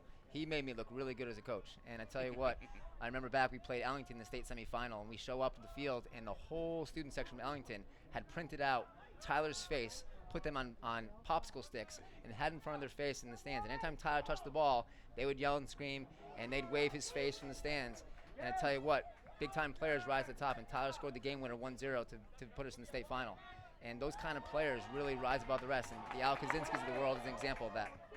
So who's it going to be today? It's a 1-1 tie here in the second half with 28 and a half minutes remaining in the ball game. Who's going to be that guy? who is going to be the player that steps up and makes the play when it matters in this, what has become sort of a back and forth effort. Waterford settling in defensively and not allowing quite as many chances here in the early part of the second half, though they have not had as many offensive chances as well. They seem to be much more deliberate with the ball than they were early on. Now here's an opportunity up ahead. Zavaleta one-on-one with Sacchitello. Beautiful job by the keeper. Waterford doing a much better job now at staying composed. That ball in the first half would have been knocked through the air, over the top, hope we run in on it, and then the sweeper would have taken it away, the goalkeeper. That ball was slotted on the ground, overlapping run, beautiful play. That's the kind of play that Waterford needs to get this game to up 2-1. Because really, for the most part, Casey, it's been box to box. You know, for the first roughly 10 minutes of this half here, it's been 18-18, not a lot of opportunities. You know, good possession on both sides of the ball, fairly even. Waterford far side. And that ball will go out of bounds, and it'll be an East Lyme throw. Great job by Sacchitello. He has done a really nice job on point blank, staying big and low and strong. And that time, not only did he make the save, but he was able to do so in a way that cleared the ball out as well. Some of those, deflections on keepers can be disastrous, and he was very, very firm on that one. Well, to put it in perspective for maybe more in your wheelhouse, thinking about it, a catcher in baseball. If you're blocking a ball behind the plate, if you don't block it the right way, that ball is going to go who knows where. Keep it in front of the plate, not behind you, not down the baselines. Sacchitello, tremendous. I've always had a tremendous respect for goalkeepers. It takes a special kind of crazy to be back there and take these balls off your face, off your body. And man, he was out there nice and big, nice and low, kept the ball in front of him. That's a professional save. So I will share momentarily a story with you that will make you laugh. So I was a defender as a sophomore. I played right back because I was aggressive and tough, but not super skilled, and I could handle it there. And then as a junior, more skilled, I became a midfielder. I was in great shape, and I had learned a lot. And then the first week of practice before my senior year, our keeper broke his arm. And New London at the time, we didn't have we didn't have a deep team. There was no JV or anything like that. And Coach Kelly said, "O'Neill, you're a baseball player. You think you can play goal?" And I said, "I don't know. Let's find out." So I went into goal, and I was able to do the very, very basics. I was able to make saves on. I had good hands, and I could throw the ball, and I could punt the balls. I was, but I'm not exactly the quintessential keeper body frame, 5'6", and George Rivera, the great goalie of New London, came in to tutor me, and it took me about 2 practices to say to Coach Kelly, "Listen, I'm going to do whatever I can, but I don't know if I'm crazy enough to be a keeper, because it's requiring me to do a lot of stuff," and I did not have any concept of how physical you had to be to play that position, whether it's jumping into traffic, banging off of posts, point-blank shots. You do have to be kind of a special mind to play keeper. And my very first game as keeper, we played Stonington, back with the great cousins Joe and Norbert Pont. And it was 8-0, and very early on in that one. And I remember thinking to myself, what a disaster it was going to be. I will have a deep affection for that position for the rest of my life, because you have to be tougher than everybody else. Your size helps. I mean, AJ is not built like Owen, very different body types, but, sure. But you have to have the heart of a lion and the toughness, that sort of belies your size, and that's what AJ had, to stand firm when everybody else is running away. That's the courage of a keeper. Yeah, for sure. I wasn't a skilled player, like you, Colin. I was more of a grunt. Yeah, every team needs those third shift, hockey enforcers to run out there and take care of business. So I have a deep affection for those guys as well, because every team needs them, and you can't always be blessed in high school sports to have a team of 5 or 10 or 11 players, with this extreme skill. So it takes all types. I said I would run through a wall for my team, and sadly, it often looked like that was probably the best thing I could do, was just run through a wall. Here's an opportunity for East Lyme. Ball up in front, and Sacchitello comes off his line. Nice job with the hands.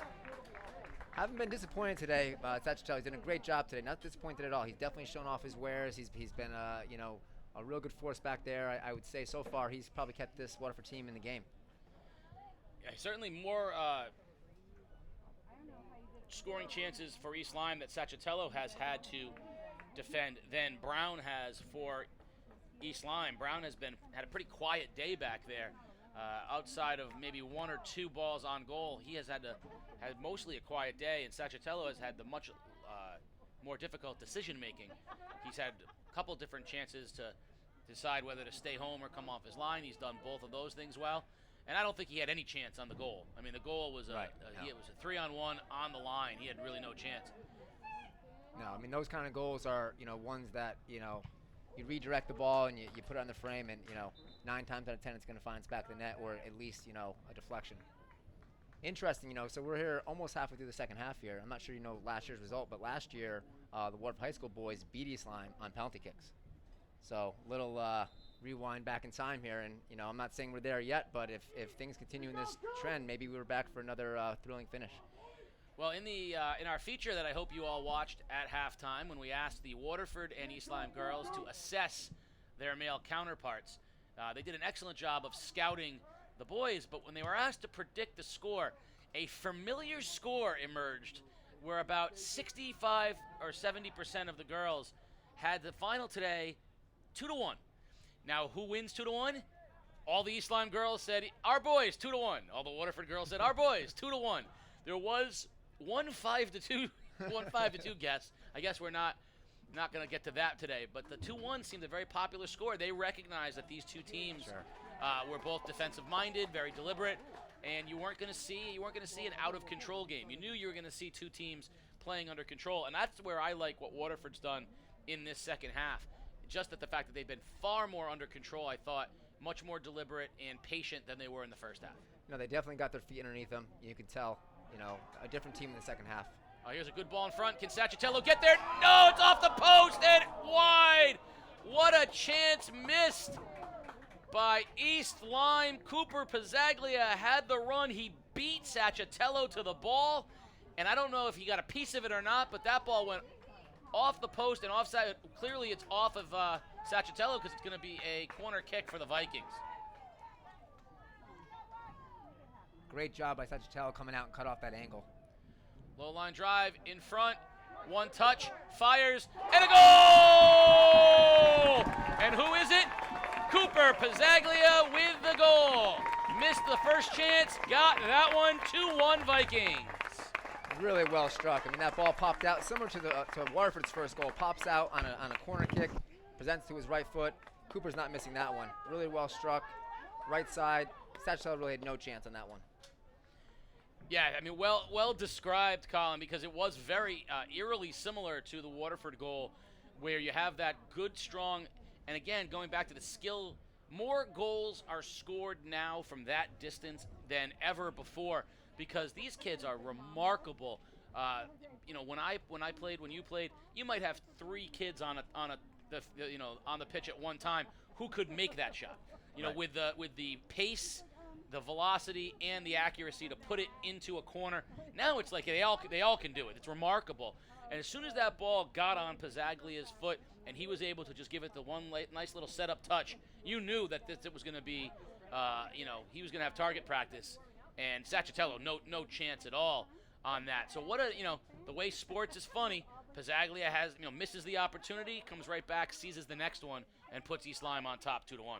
East Lyme's got some talented juniors, man, I tell you. I mean, Cooper kind of filling the shoes and the need that East Lyme needed. I mean, I know that Wally had mentioned that he wasn't 100% sure going into the season where the goals were going to come from, and Cooper stepped in that role. He's got some serious speed, can really strike the ball well, and once again, what a great finish. Now, you talked about in the first half if Waterford went down if East Lyme went down 2-0, how it changes things. Well, now Waterford for the first time finds themselves down a goal, and based on style of play, it would be hard pressed to overcome a 2-goal deficit. A 1-goal deficit, 20 minutes remaining, you still play soccer. But now Waterford's in that same boat East Lyme was in, where they have to be conscious of not going down 2 goals, because that would be devastating for them. It just goes against the style of play that they're in with a team as skilled as East Lyme. So if you're Waterford right now, you got to maintain your momentum. But if you're East Lyme, I mean, you can't feel much better than you have. You're controlling everything, and now you've got the lead. It's a careful balance, Casey. I tell you what, it's a great point. A careful balance because now, Waterford, who's done a great job so far defensively, it's been pretty much a box-to-box half. They go down in that restart here. We talked about 60% of goals in soccer are typically from restarts, and there's another example. Waterford in the first half scoring that goal, East Lyme second half scoring that goal. So they got to be careful now. So they have to kind of, balance their defense versus the attack. And I wouldn't be surprised if you see the team naturally get a little bit more aggressive, a little bit more direct than they have been so far, because really they haven't given East Lyme too many fits in this half at all in their goal box. I don't know if the keepers even touched the ball once this half, maybe on one punt. So I think it's really important now that they get Nico involved, they get their outside mids involved. They're playing a flat back forward, right? They're playing this 4-2-3-1. Why not invert the triangle in the middle? So right now you get R to the 10, bring one of your holding, center mids into the attack, joining Allard. So now you've got the inverted triangle there, which will allow these guys to get forward a bit. Now, once again, I get it. They don't want to go another goal down, but lose by 1, lose by 2, you still lose. That's right. Maybe make the adjustment with maybe 10, 15 minutes to go. They're at the 20-minute mark right now. Give it another 5-10 minutes, and maybe you'll see some adjustments from Coach Bissett. And I think it's important for Waterford, similarly to East Lyme, to not overreact to that goal as far as sometimes the ball bounces in a funny way. It's not a reflection of how Waterford's playing. It's a reflection of a result. Right. And so don't overreact too much. Like you said, just keep doing what you're doing because you should feel good about how you've been playing. He had an unfortunate result. Here's a chance. First time in a while, ball's been put on goal, and Brown very strong on his line there. No real scoring threat. But if you're player Waterford, down on the backside over there as well. and it's going to be a quick timeout as there's a Waterford player down. Don't overreact. You got a bad bounce. If the ball bounces differently, it's cleared, and we're not even having this conversation. But at some point, and I think you referenced about the 15-minute mark, at some point you're going to have to up the tempo, get a little more pressure out there. Well, in soccer too, it takes some time to change gears, to change shape or change personnel to make it work. You saw in the first half that it took Waterford a good 15 minutes or so to really kind of begin to possess the ball a bit more. So it's a careful balance of, if you wait too long and you make adjustments, you might have wait to the point where it starts working too late. So I think Coach Bissett, rightfully so, not going to panic. Seems like a pretty even keel guy. But I think he needs to be smart about what he does going forward, because once again, lose by 1, lose by 2, you still lose. I think he's got to look at his team right now and make some adjustments if he wants to get that ball forward, or play a bit more of a direct brand of soccer.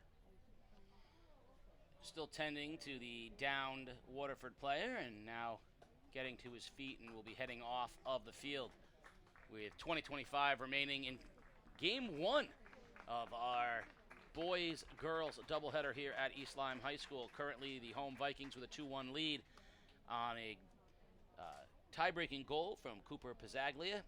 Noam Sokolovsky with the first one of the game for East Lyme, both of which came after Abe Goldschneider had gotten Waterford on the board early in the first half.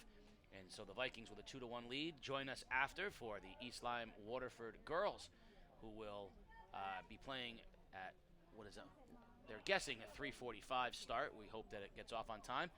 And, of course, we also hope that Mother Nature does not interfere. There's at least a mild threat for some showers and a thunderstorm, so we want to hopefully keep that away. It certainly feels like a summer thunderstorm kind of an afternoon.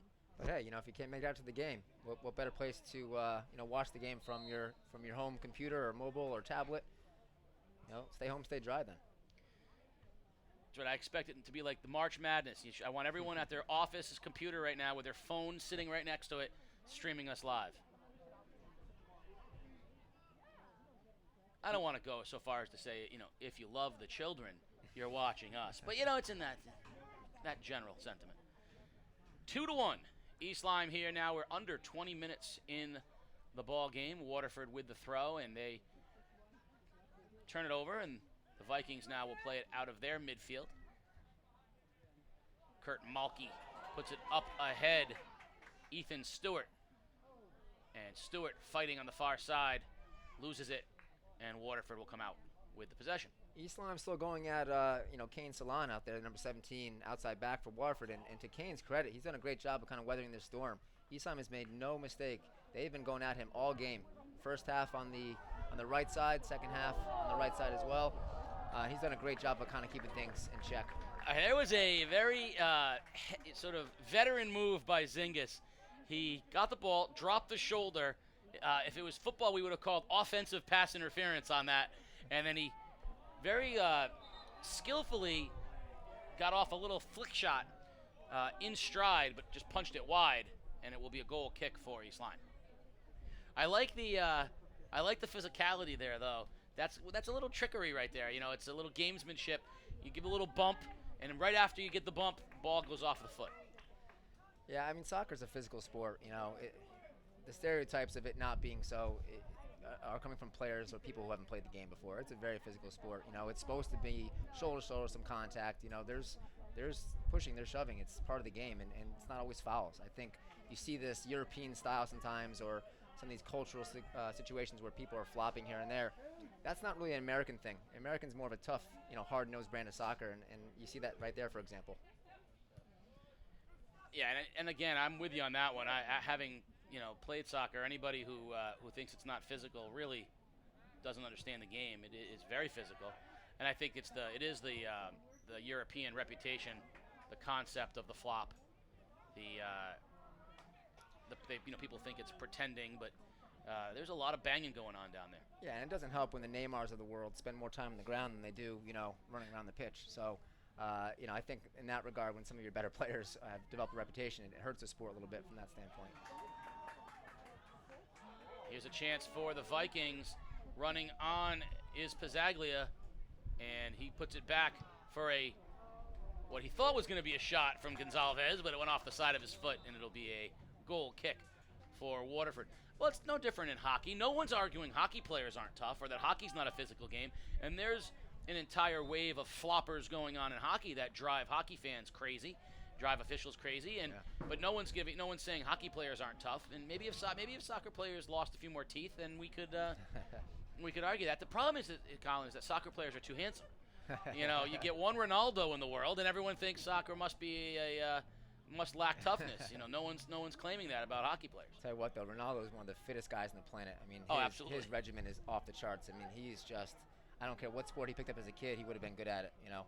Yes. There's certain guys that are just tremendous athletes. And I think in America, we're a melting pot of cultures and sports. And so, you know, not all our best athletes are playing soccer. You know, imagine if the LeBron James of the world are playing soccer. I mean, it's going to be a different situation here in the U.S., but Ronaldo's one of the best players in his country, and he's playing soccer. Ard puts it in front and cleared out by the Vikings. Hean across now to Goldschneider, and Malky steps in front, and we're going to get a long through ball looking for the speed of Zaletta, and Zavaleta has it in the far corner. He's going to try to stop on a dime, rise it out of bounds, and we're going to get a corner kick for East Lyme. And that's a great point. You know, we are one of the only countries where soccer really isn't in the top 5. It's played by more people, but you still have an athlete pool that is a limited athlete pool. You have, you know, basketball and football, and then you've got this sort of soccer, hockey, lacrosse, baseball combination. But imagine if, because the NFL and the NBA are not the first sports in Europe. You know, they're not even on the table. No, you know, even though you see more and more European basketball players entering the NBA, you know, if you're a great athlete in Europe, you're still more likely playing soccer than anything else. And if you're a big, tough kid in Europe, you're still more likely playing soccer than anything else. And so imagine if there was no NFL or NBA to steal kids away, what would the U.S. What would the U.S. national team look like with now some of these basketball players aren't going to be able to translate to soccer, and some of the football players aren't going to be able to translate to soccer. But just some of the athleticism, you know, I think if we had some of those players involved, it would be different. But once again, like I mentioned, we're this melting pot of sports. I mean, you know, we have all these sports we play, where in other countries, soccer is king. That's right. You know, it's the most popular sport across the world, and it hasn't translated to that degree in this country, but it's come a long way. I mean, you look at the MLS, they have expansion teams now. You know, they're expanding their brand now. You have facilities like the Portland Timbers out in the West Coast, you know, with an incredible fan base, you know, standing room only tickets. So it's East Lyme with another chance, but Waterford does a nice job stepping in front. But now the energy has sort of changed back over to East Lyme here. They've had 3 or 4 balls in front. Waterford sort of hanging on by a thread right now, and you got to wonder if East Lyme is one small move away from a 2-goal lead, Sokolovsky now plays it down to the corner, and Waterford, nice job, and they're going to blow the whistle and say that was out of bounds. But yeah, I mean, you really see a big shift. There's a ton of kids across the country. It's like 500,000 kids playing soccer, from high school down to youth soccer across the country. And, it's a lot of kids playing, and I think it's getting more and more every year, and sad to say, but concussion protocols out there nowadays, it's hurting other sports. And I think parents are more inclined to have a kid on the soccer field opposed to another sport. And I think that's, building the soccer, culture and community and helping that along the way. But like I said, MLS is helping out a great deal. You watch Champions League matches. It's been, more and more part of our culture and our thread. Now, is it going to be, one of the big three, for example, the football, basketball, baseball? I don't know. But, I'm glad to see where it is now in 2019 compared to where it was even 10 years ago. Well, it's interesting because of the numbers, soccer does have more concussions, but not as many per player as some of the other sports. There's more concussions in soccer because there's more kids playing soccer from an early age. But soccer did go and take a very early proactive step in the concussion world by outlawing heading of the ball at young ages, and so now you have to be older before you're allowed to use that skill. As Sacchitello comes in and cleans up on Gonzalez's ball. And I don't know how I feel about that. I've my own kids who are, my son now just getting into the age where he can head the ball, legally on a field. My daughter's not there yet. I'm not sure how I feel about that. I liken it to football. Not teaching kids how to tackle. Missed opportunity there by Zingis. He had it beautifully, skilled move, had it on his foot, but couldn't quite make solid contact. Now he's looking to play it back, and he had a real good chance there. Heenan has it. Heenan, let it fly. Far post and out of bounds. When it comes to like certain sports, if we're not going to put kids, for example, in pads in football and teach them how to tackle until they get to high school, that's going to impede their ability to know how to tackle properly, technique. So are we hurting our kids by not teaching them how to head a ball, and now all of a sudden at the U15 level, for example, now you can head the ball out of nowhere. They don't know how to head the ball. So I don't know where the research lies with that, but I have a hard time saying no heading period, and then all of a sudden, they become a certain age and we can head again. I like it to other sports where I think you have to develop some technique. There's got to be some coaching. Well, I think what the balance that you're looking to find in football and soccer and other sports, kids should be taught how to tackle, even if they're not tackling. So if you could play flag football all the way up to, you want ninth grade to be the first year of tackle football, that's fine. It doesn't mean you teach tackling for the first time in ninth grade. All through flag football, you should be teaching tackling, not necessarily tackling each other, full pads, things like that, but there are tackling drills, the form. You learn it, and then you play flag football. I think similarly, the cush ball, soccer, teach kids how to head. The skill of heading the ball should not just suddenly be taught when you're 12 years old. You have to learn how to do it, or else the first time it happens, you're more likely to get hurt. So I understand the balance. I think the research shows that young kids of certain ages are just not physically developed enough to where their head should be sustaining even proper heading of the ball. So I'm all for maintaining the safety, but you're 100% right. You shouldn't just pretend that skill doesn't exist until the moment that you're allowed to do it. They should be learning the appropriate way to do it, even if they're not allowed to do it in the games yet. Now, with that said, thankfully, soccer is a game where 95% of it's done on the ground.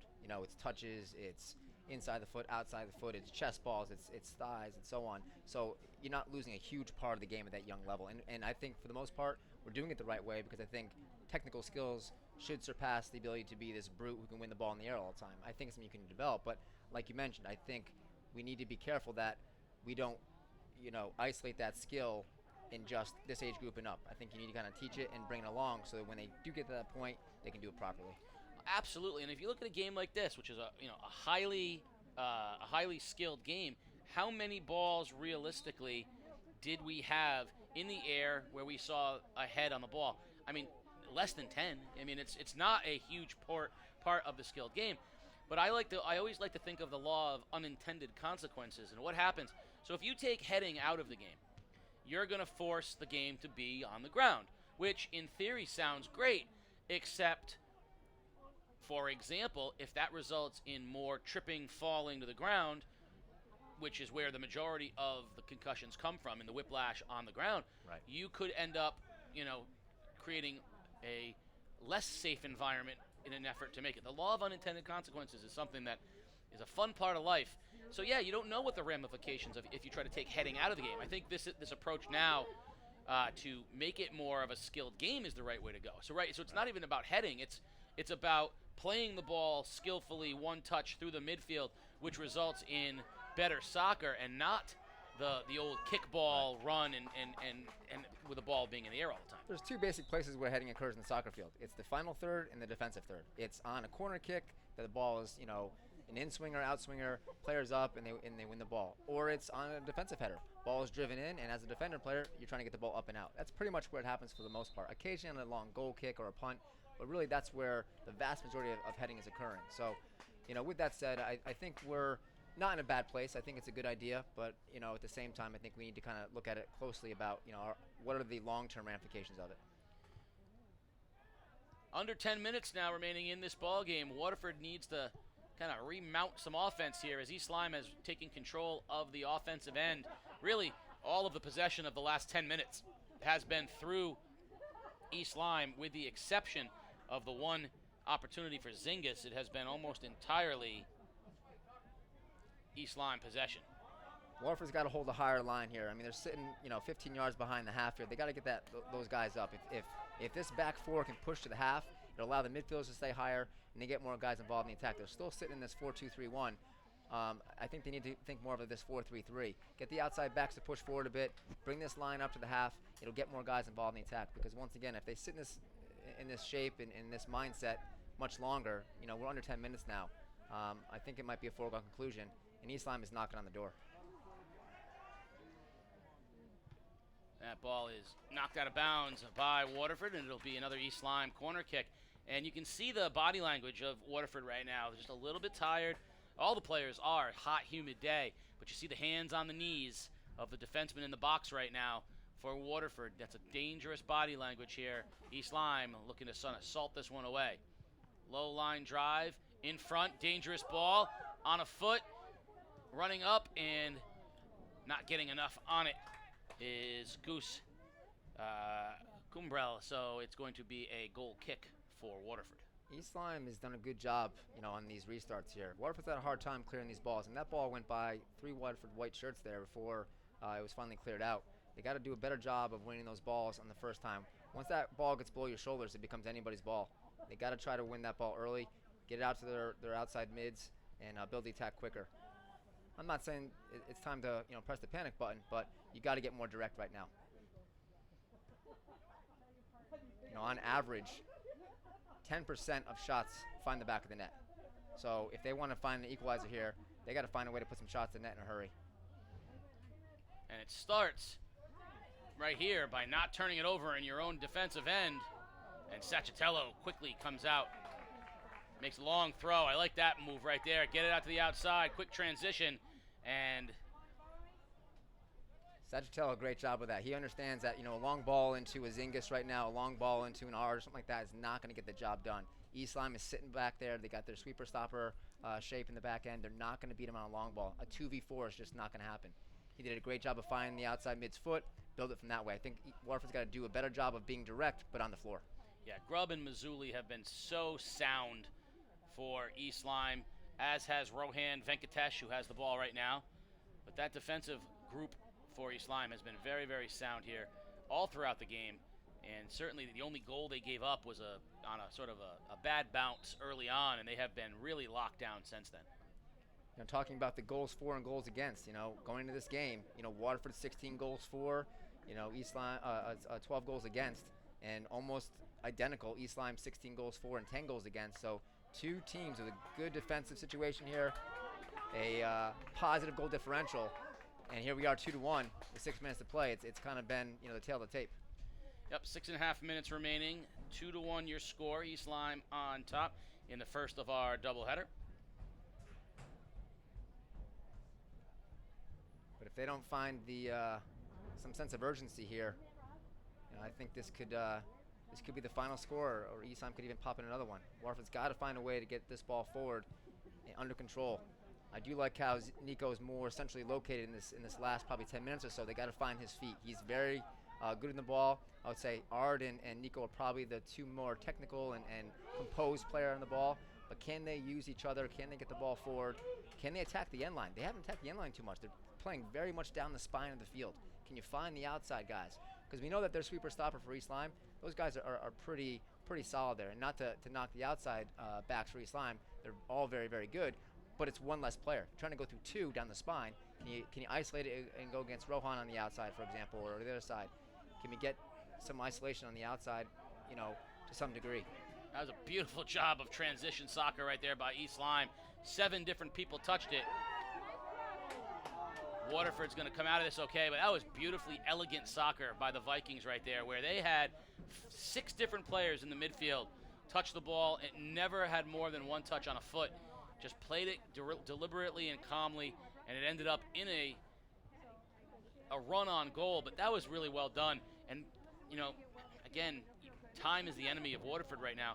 Every time the ball is played methodically through the midfield, just time coming off the clock. Well, think about it this way, though. Think it just from like a common sense standpoint, right? So the ball is going to move a lot faster than any man on the field, right? Ball doesn't need any water. Ball doesn't need any food. That thing's never going to have to, never going to get tired. So let the ball do the work. And if you move that ball from east to west or west to east on a field here, it's going to force Waterford to change their shape and to adjust from one side to the other. And if only one man doesn't do his job, you've created a hole somewhere. So I said earlier, if East Lyme can move that ball, laterally more often, it's going to create holes in the back end for Waterford, and they're going to find their spots. And that was a great, example of that, and you saw it. The outside, back in this left side for Waterford didn't get over fast enough, and it gave East Lyme that chance on the outside.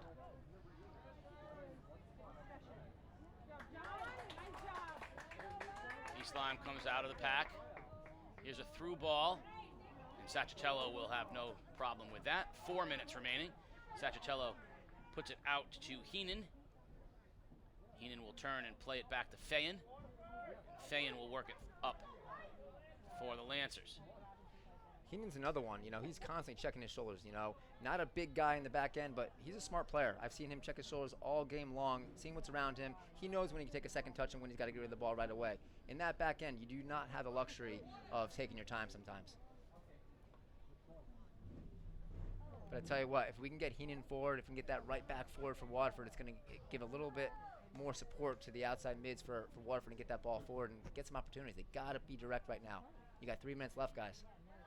Yep, 3 minutes and 10 seconds remaining. 2-1 East Lyme lead. And in fairness, they have controlled the play for the majority of this game. And right now, very, very patiently, just taking little shots at through balls, little shots at runs, but nothing that's going to get them out of position defensively. You're going to be hard-pressed to catch them out of position right now. It's going to take Waterford making a smart play, and someone's going to have to step up and make a play. East Lyme is very, very disciplined. They realize the situation. Wally, old veteran, understands that he can't change too much right now because a 2-1 game can change in a heartbeat. You can't take this game too lightly. One counterattack, one restart, and next thing you know, it's tied 2-2. So East Lyme is being very deliberate in the back, being very smart, not taking any risks. I mean, the risks need to occur in the final third, not the back third. Brown with the goal kick. Zingis. Waterford trying to work through the midfield here, looking for an opportunity to tie this thing at 2. Here's a good ball to Zingis. Zingis tries to pivot, turns, still has it on his feet. To Gibbs, back to Zingis. Nico's got to get forward right now. He's got to get in that mix. There's like 8 maroon shirts behind the ball.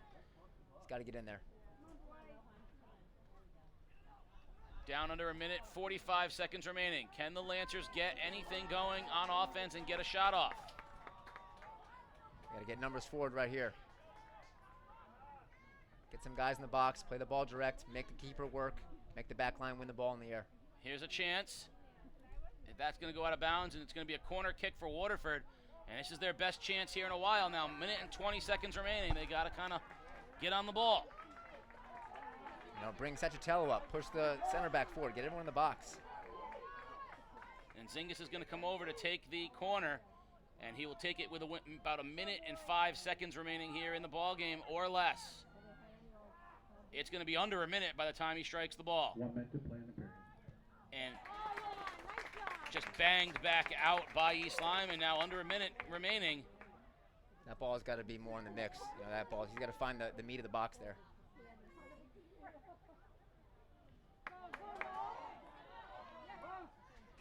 East Lyme seconds away from a 2-1 victory. 30 seconds remaining. East Lyme's just got to keep it. Bury that ball in the corner, shield it, keep it.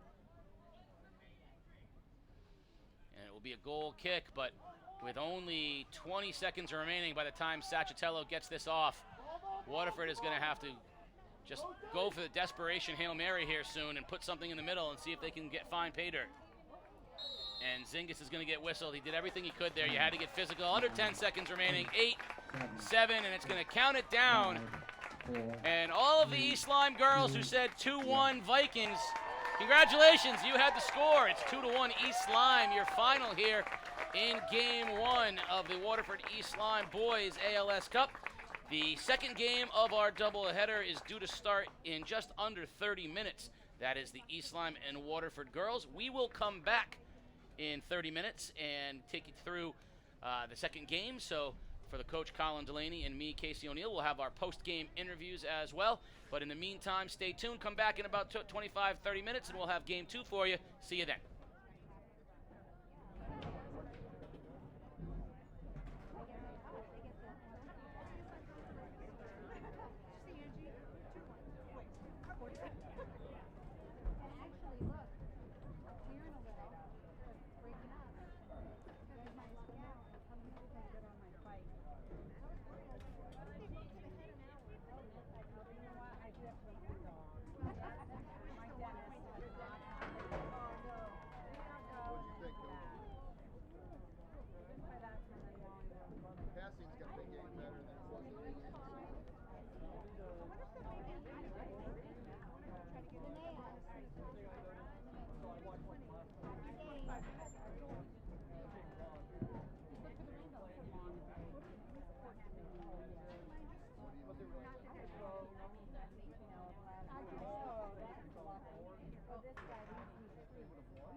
So the East Lyme Vikings boys raising the ALS Cup with a 2-1 win over the Waterford Lancers. Peter Huapi, producer, filling in for Casey O'Neill during the break here. Had the chance to talk to Waterford coach Chris Giglia yesterday about the ALS Cup, something that's been near and dear to his heart. And here is the conversation that we had yesterday at practice as his girls get ready to face off against East Lyme in the second half of our doubleheader. So back in It's always stayed 2006, with me, I was the right head on coach through at all St. the different Bernard, and Matt Green ranks that I was held in the police founder department. of There this are cup for about 1,000 this unsolved area. I was murders coaching his in daughter, Connecticut. and he had the Our idea to start playing department ALS Cups. It was really us and Lyme wanted to Memorial. solve And Case over the years, it's Unsolved, eventually grown to a new Waterford versus podcast from the Lyme. newsroom at Motto's the playing Day Ledger. tells the stories of we're unsolved really, murders in proud to Connecticut be a part of such and the a family, worthwhile friends, cause. and law the players get enforcement excited. left without We sell resolution. tickets. We really try to Listen raise at money. caseunsolvedpodcast.com It's a really good cause or called your Heading for favorite Cure. podcast app. So we've been part of this now for many years. So the other day when we were giving our tickets to sell, I think it was Saturday, we usually do Friday or Saturday. So we talk about where the ALS Cup started. We talk a little bit about the disease and how just terrifying it can be for families.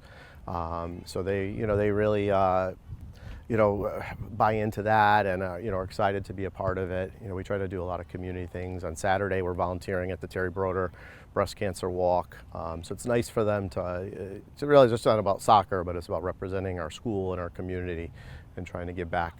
Ultimately, we're playing a big soccer game, and Waterford East Lyme in every sport is just a huge rivalry.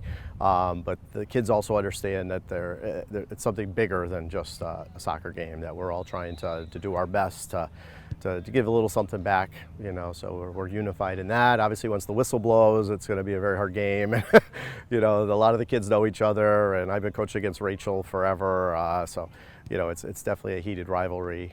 They've won the last several ALS Cups. We split last year, but the game we won didn't count towards the ALS Cup, so we're hoping to bring that cup back to Waterford. But at the end of the day, hopefully it's a good game, two really good teams, and just in spotlight area soccer. And we're proud that the Day is going to give us such great coverage. So back in the winter, Casey and the sports doctor delivered pizza to their favorite student sections in East Lyme and Norwich Free Academy. This fall, they are putting the spotlight on the high school marching bands with Game Day's Battle of the Bands. If we don't see you in person at one of our live streams, send us a video on Twitter or Facebook at Game Day CT. Casey and Keith will pick their favorite performance and deliver that band pizza. So, in the 20 or so minutes remaining before the kickoff of the Waterford East Lyme girls game, we're going to take a look back at a couple of the high school marching band performances that we have seen this fall. First off, appropriately, the East Lyme High School Viking Marching Band from a few weeks ago in September. Their halftime show from the football game. East Lyme Viking Band, you may take the field in your 2019 halftime show performance.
That was the East Lyme High School Marching Band halftime performance from East Lyme's football game against West Hill a couple weeks ago, back in September. On Friday, we traveled down to Bunnell High School, where we saw another great, and I can't say enough about the Bunnell High School Marching Band. I know, Casey, you were a big fan of it. You know, I've said that I've never actually paid attention for more than a minute or two. That Bunnell band held my attention for the entire half. I've watched the replay a couple of times. I think it's not only the talent of the band itself, which was remarkable, but the storytelling was so beautifully done. I think it's a template for other bands to model. So we're about 15 minutes away from kickoff of the girls' game, and we're going to let you enjoy the Bunnell High School Marching Band. Being in a marching band is like being in a great big family.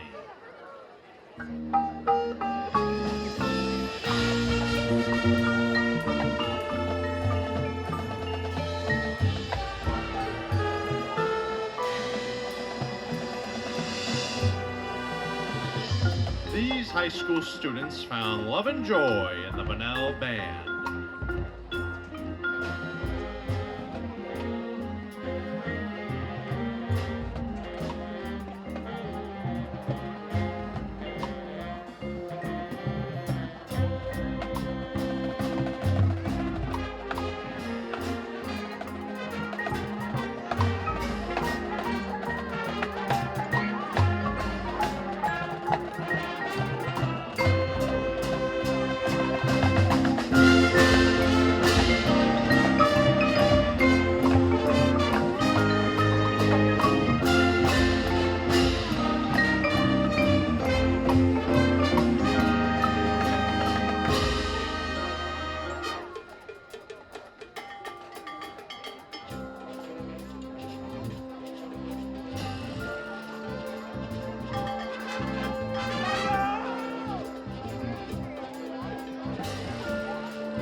To their marriage.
couple has found joy in starting their family.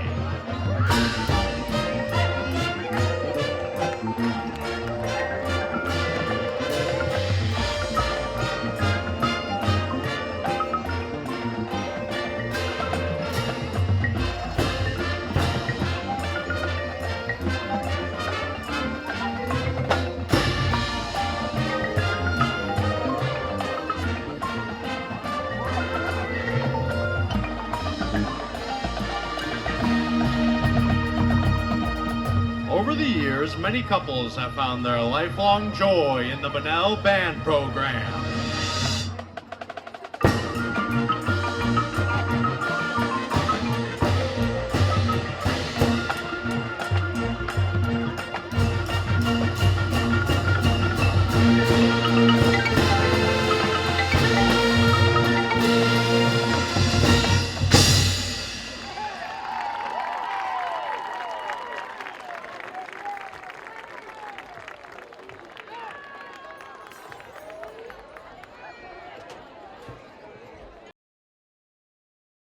So back in 2006, I was the head coach at St. Bernard, and Matt Green, who's the founder of this cup for this area, I was coaching his daughter, and he had the idea to start playing the ALS Cup, so it was us and Lyme Memorial.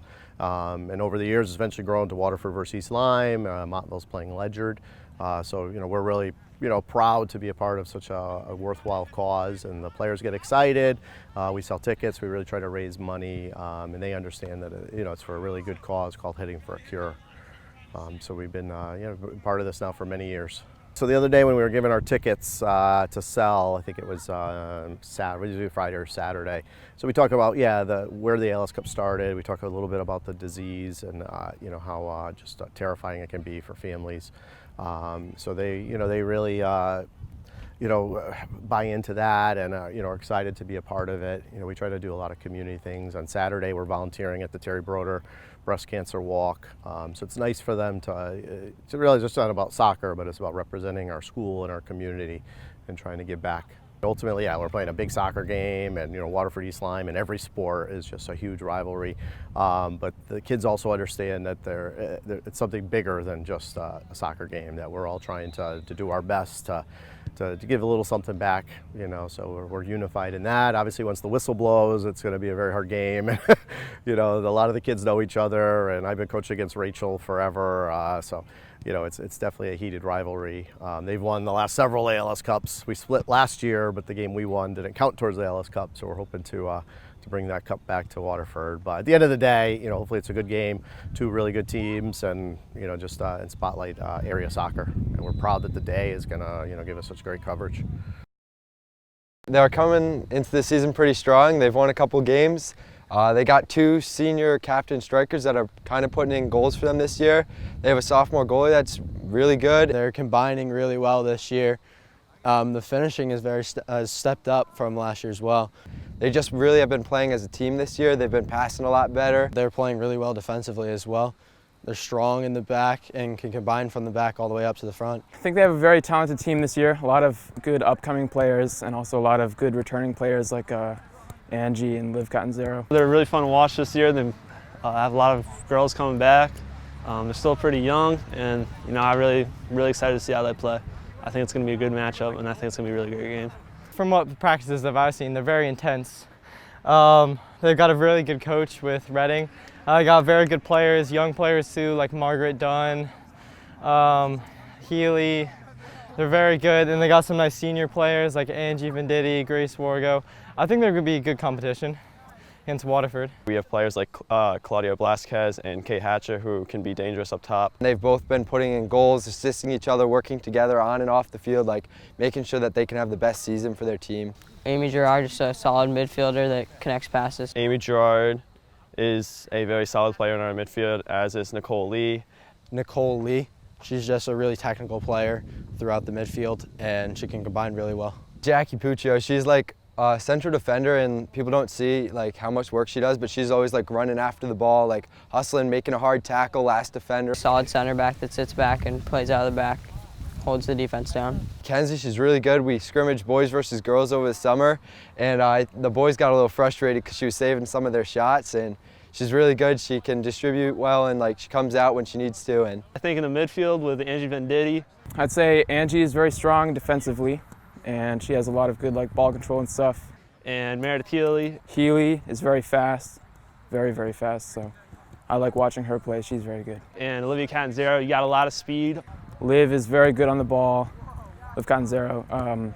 She has a very good touch, can finish very well. They just play with, all of them play with such high intensity, especially the wingers. Like I've seen Margaret Dunn play against as we did a warm-up with the girls before, and she is very, very fast and very good attacking wise. Avery Owen in goal. She's going to come out and make some big saves. I'm calling it right here. I'm going to go 3-2 Waterford. I know East Lyme has some good strikers, but I'm confident that we can put in some goals too. I'm going to say it's going to be a shootout. I'm going to say 3-2 East Lyme. I think the girls are going to win 2-1.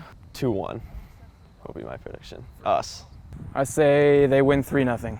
I have faith in our girls, so I would say 3-1 win. 2-0 East Lyme girls.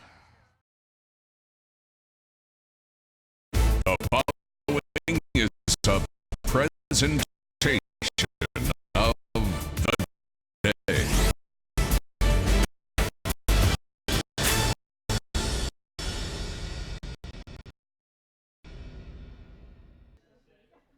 On a day that harkens to an August afternoon, it's part 2 of Doubleheader Wednesday. It's the East Lyme girls soccer team versus the Waterford Lancers soccer team, and you have it live on game day. Casey O'Neill along with the coach Colin Delaney as we bring you game 2 of our boys-girls doubleheader. Game day is brought to you by Waterford Dental Health. Voted #1 dental practice 5 years in a row in the Day's Reader Choice Awards. You can visit them at 177 Boston Post Road or at waterforddentalhealth.com. So if it's possible, it's hotter now for the start of Game 2 than it was for the beginning of Game 1, but we've got the 3-2-2 Waterford High School girls coached by Chris Gillia and the 5-2-1 East Lyme girls coached by Rachel Redding and Colin. If the girls' game can live up to the boys' game, we will have had ourselves quite a spectacular doubleheader today. No, for sure. I mean, looking forward to it. That last game, 2-1 win on the part of East Lyme, 3 really solid goals. If we can have anything along those lines, it'd be a great game to watch. I had a chance to talk with the boys afterwards and to Coach Christensen afterwards, and he was very, very pleased with the overall performance of his team. And you mentioned the 3 solid goals. He has no answer for why they have started off so rough in the first halves of games, and this is now the 4th consecutive game where they've gotten down in a game.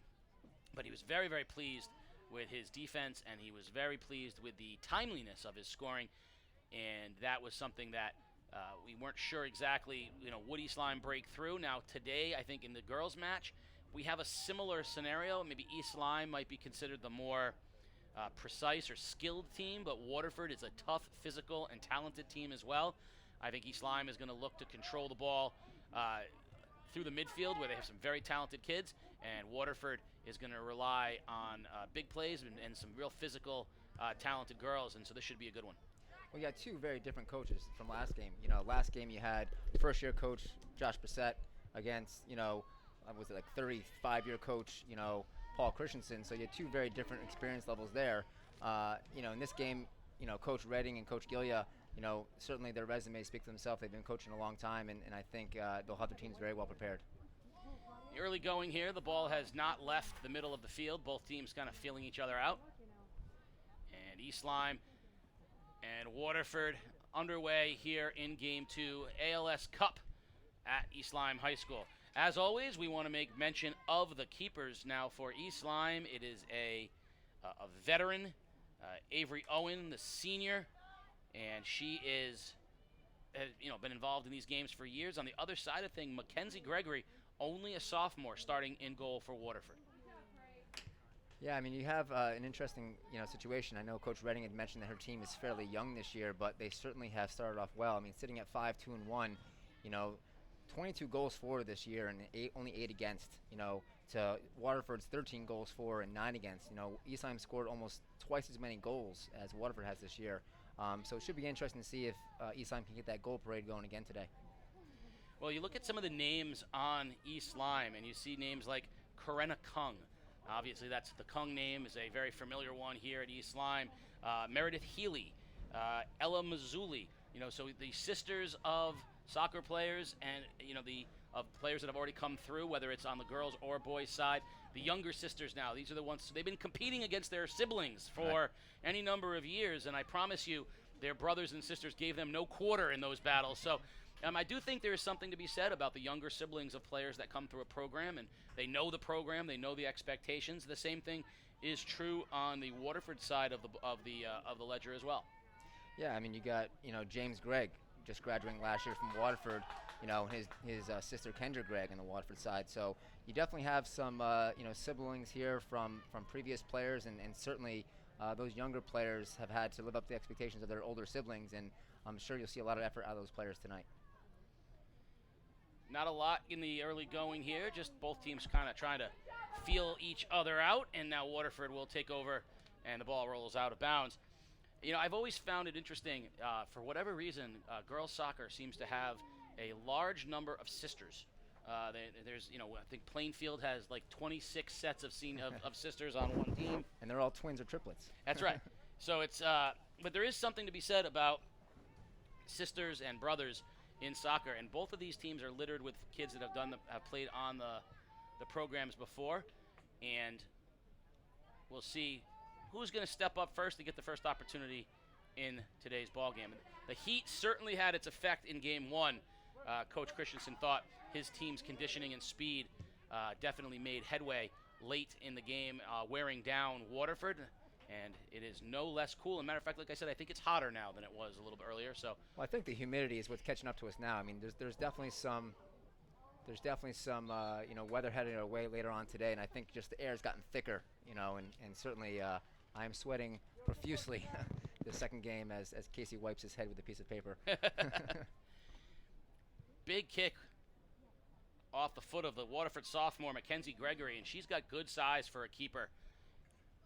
She puts it out in front to a forward, now played up into the middle and played back to the East Lyme keeper, Avery Owen. I think conditioning is going to be part of it today. October 2nd is not supposed to be 85 degrees and muggy, and no.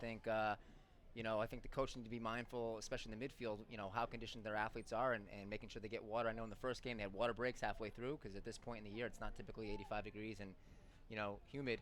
So I think that's going to be part of the game as well, because you have two teams right now that are going box to box. And if this pace continues and it's a lot of possession-based soccer and running around, I think you might see a situation where they have to be kind of mindful about how they get those girls in and out.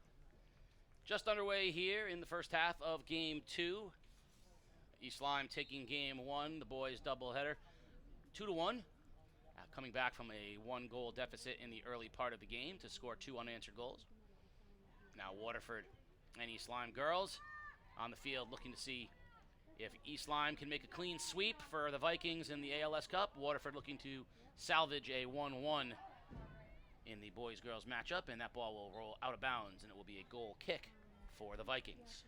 Similar setup for the East Lyme girls and the East Lyme boys. They're playing that sweeper stopper in the back. They're not playing a flat four. They're playing 3 and then the +1 as a sweeper. So it's going to be important that Waterford tries to break that down and get numbers forward. Otherwise, they'll be in a similar situation as the Waterford boys were today. They couldn't break down East Lyme's back line. So if Waterford wants to be successful, they got to find ways to get around the outside backs, get numbers forward, and kind of go from there. There goes Jackie Puccio, and she loses the ball there, but a chance for Waterford goes astray. Now, Puccio rather, with the ball for Waterford. That was Nicole Lee for Waterford. She loses the ball, and out of bounds it goes. It stays on the sideline with East Lyme. Yeah, Matt Kung last year, great goal scorer and player for East Lyme, and now you got the younger sister as a junior helping out with the varsity girls, and I'm sure Coach Redding is happy to have a Kung on board. Great family, awesome players, the kind of people, great players on the field, but even better people off the field. Matt moving on to Harvard this year. Really was a slacker academically. Yeah, really, disappointed as parents, I'm sure. Awesome kid, though. I remember taking Matt to a tournament down in Florida his senior year, and while we were down there, he had asked, if I could monitor this academic essay he had to write for the state of Connecticut. we're down here in Florida, beautiful Florida, playing soccer amongst all these college scouts, down in Bradenton, Florida, IMG Academy. And Matt, coach, you mind, I can go, but on Saturday I need you to monitor this test for me. So Matt not only took the test, but ended up being the state winner. So this kid, tremendously on the field and off the field. That ball rolls through, and it looks like it will be a corner kick. So first chance East Lyme has at a set opportunity here in the Waterford end. And I'm very impressed with the size of the Waterford defense and especially the keeper. Mackenzie Gregory, only a sophomore, is got a very impressive, she's an imposing figure in the goal, and she's bodying up with East Lyme right now. And then you got Kendra Gregg, center back, big, strong body. Oh, shot was ripped by Healy, but it bounced off of a Lancer, and both Kaylin Hatcher and Kendra Gregg are both really good size, tough, physical players. That middle of that Waterford defense has not just skill, but that's a really physical group. And Kendra's got the chops. I mean, she's been playing soccer a long time. She plays locally for Southeast Soccer Club. Her brother, played at Waterford down the spine as well. So great pedigree for soccer, and certainly Coach Gillia is going to lean on her heavily in the back end. Throwing for Waterford, high arcer. Waterford trying to get anything going here. Olivia Larned with the ball for Waterford. Larned loses it, and up the chute comes Angie Venditti. Actually looks like Kendra's playing the number 6, kind of that holding center midfield position, which makes a lot of sense. She's good on the ball. She's got great field vision. You see it right there with a nice pass to one of her attacking center midfield players. So, good position for her. And once again, big, strong body, someone who's going to be a force in the middle. And there's a name we'll call often today. That's Catanzaro. She's a midfielder, really skilled player. The Catanzaro, another group of skilled soccer players here at East Lyme. And she, along with Abigail Belleville, who's only a freshman, will anchor the midfield. As we see Joey Grubbs sticking around to watch his East Lyme girls continue on after their 2-1 victory earlier today. It's always fun having these doubleheaders, on campus, games at home this year, supporting your girls team or supporting the boys team. It's always fun to have those situations. You get the campus here, beautiful field here, obviously beautiful, sports complex, and obviously great weather for it. Oh, absolutely. It feels like the summer conditioning months rather than the fall playing months. Yeah, I think I'm done with the gassers, though, myself. Oh, my goodness. 29.5 minutes remaining, scoreless game. Neither side really getting much going offensively. East Lyme that time had the first opportunity of any kind. As we see a high punt off of the keeper, and East Lyme's going to control with Wargo on the defensive side. Yeah, Wargo extremely technical. Nice job on the outside, sees the field well. She's someone that we can kind of be mindful of. She can also get forward a little bit too. She's got an assist or a goal in her if she needs it. McCollum puts the ball to Kung, and then Waterford steps up and clears. It's kind of similar start, Casey, to we had the first game. East Lyme kind of controlling the pace and controlling the possession. Waterford trying to get its feet underneath them, trying to find some rhythm here. I don't see Waterford playing very direct over the top like the boys did in the first part of the game, but in general, East Lyme's got this lion's share of the possession again. Waterford's got to find a way to kind of string pass together and develop their rhythm, get some composure. Now, Waterford seems very content with Larned sort of operating out on her own as a forward right now, so really looking for that one-on-one ball up top, and otherwise they're really, everything else is kind of pushed back. They're not going to let the through ball, which we saw Waterford gave up early on, and that's how East Lyme sort of got back into it. But they haven't done, right now, Larned seems to be all by herself.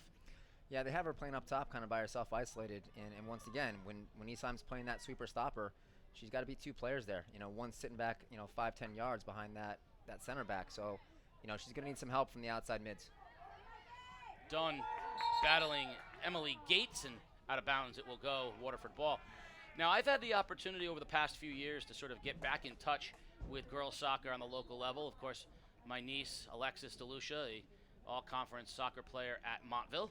And what has impressed me is not just the skill level, but the physicality with which the girls' game is played now. Much more reminiscent of the boys' game. The girls are now not only super skilled, but they play a much more physically demanding style than I think what we were used to seeing years ago. Well, and I got to tell you, Casey, they're a lot stronger nowadays. You know, not to knock girls in the past, but I think girls are much more inclined to do a lot of the strength training and the conditioning that they didn't necessarily do, 15, 20 years ago. And you're developing that strength and speed, and it's, manifesting itself on the soccer field. There's Larned, and she had a chance to put it out wide, but nice job defensively by East Lyme, and we're going to get a whistle. I see these girls all the time in the summertime. I drive by Montville High School, drive by East Lyme High School, these various places, and these girls and these boys are out in the field training. And I know Alexis personally as well. I had her in class as a student years ago, and she's a very driven person in general. So she's someone who's a bit of a gym rat. I know she does some CrossFit workouts, with her mother and things like that. So certainly, that aspect of the game has changed, and girls do play a very physical brand of soccer, much like the boys. And I think you make a good point. It wasn't that long ago that a girl going into the weight room would have been sort of not frowned upon, but unseen, almost like you don't belong. Strength training was not something. They could condition and they could go for their runs and have great cardio, but not the strength, not the weightlifting. I think CrossFit and other styles of conditioning programs have certainly helped in that regard. But girls can go in the gym now, and they do, and they pound iron, and they lift, and they get stronger and bigger. And you're absolutely right. I mean, it's not about the drive. I watch my niece get up at ridiculous times in the morning in the summer when it's hot, and she's out there pushing herself. And now with the opportunity at gyms and CrossFit and kickboxing and all of the various strength training, these girls are. It's a different game. It has changed the girls' game, and I don't think you can discount the success that the national team has on the women's side of 100%. things does for girls soccer. I mean, I watched, unlike the men, where the culture of men's soccer to the local, to high school soccer stuff or to youth soccer isn't the same. I mean, is there a player on the U.S. World Cup team that isn't known to a 12-year-old girl, 11-year-old girl? They know every one of those players. Well, and a credit to U.S. soccer, those women play around the entire country. They market them so well, from the She Believes Cup to, friendlies and exhibition matches at, MetLife Stadium to out west in California to various places. So they market that team really well, and girls look up to them. They're the idols, the Alex Morgans of the world. So certainly that's helped along the way. But I got to be honest, I think part of it too is in this culture nowadays, female athletics is big. The WNBA, and you've had the U.S. Women's Professional Soccer Leagues and U.S. Women's National Team, and even there's professional women's softball. And granted, they don't get the pay, and I'm not going to go down that road right now, but certainly it's out there. And what's happening is girls, if you're not working out, someone else is, and you're going to get passed by. And so I think girls realize that now, and so they're working their tails off in the weight rooms, on the training facilities, on the fields, and you're seeing what we have here today. Really specimen athletes playing soccer at high levels at the high school level. A beautiful rainbow over the far side of the field. I think a harbinger for things to come as we're looking for the first pot of gold to be found here in the early going. Waterford with their first chance. And we've got our first goal of the game. Nicole Lee spins and puts the ball into the net for a 1-0 Waterford lead. Tell you what, Casey, this is deja vu all over again. We're in a situation just like last game. East Lyme's controlling possession, has it in Waterford's back end, and we get a counterattack here. Granted, it wasn't a set piece, but here it is, right? Up 1-0 when East Lyme had dominated control play. Ball just loose. No one was able to get to it. And now as a meathead defender, which I proudly remind everyone that I was, I have to be a little critical of the East Lyme girls there. You can't let her hold the ball, turn, and put it on goal without somebody either bodying her or getting down in front of that shot. She was uncontested in front of the net, and that is a no-no. Yeah, I tell you what, you have to have sense of urgency in the back third. You can't wait for someone else to do that job. You got to step in and got to take care of business, And I harp on all the teams I've coached over the years that defense wins games. Defense wins champions. I know it's cliche, but it does. We don't want to be winning games 6-5. That 2-1 game was a great job by East Lyme in that last game here, but you got to make sure that you take care of those balls on the back end. That ball got to the end line, got knocked across. It was inevitable to be a ball in the frame, and a credit to Waterford for finishing it off. I'm going to edit myself. It was actually senior Claudia Blasquez with the goal, and Now, we talked about earlier today the difficulty seeing the numbers.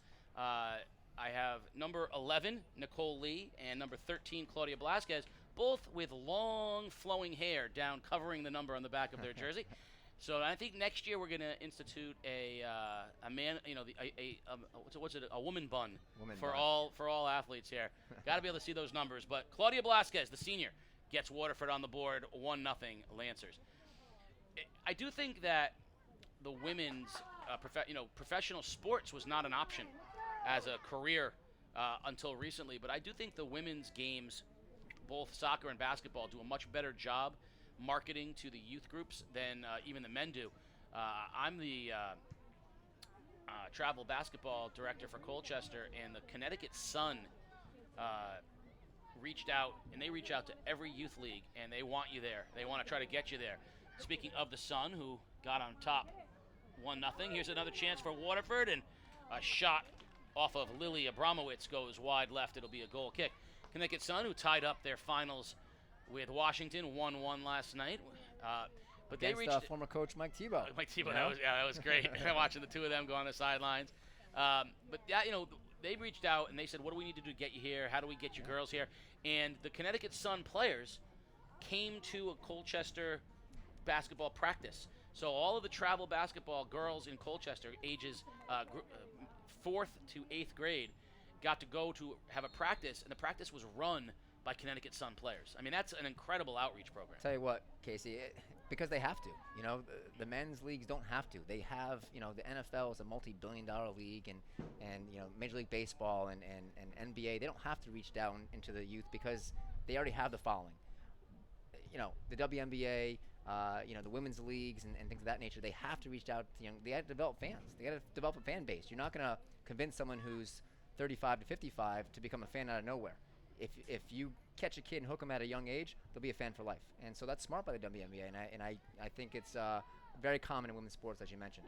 You referenced Alex Morgan with the World Cup soccer team. I remember watching the World Cup. She scored the game winner, and then the next day I went to, or maybe a couple weeks later, I went to an event, and there were a bunch of 3rd and 4th grade girls at this event. They all had Alex Morgan jerseys on.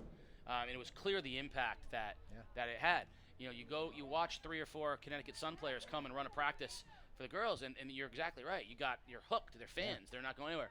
And I think this is, again, all of these things conspire to make this a much better a game. I mean,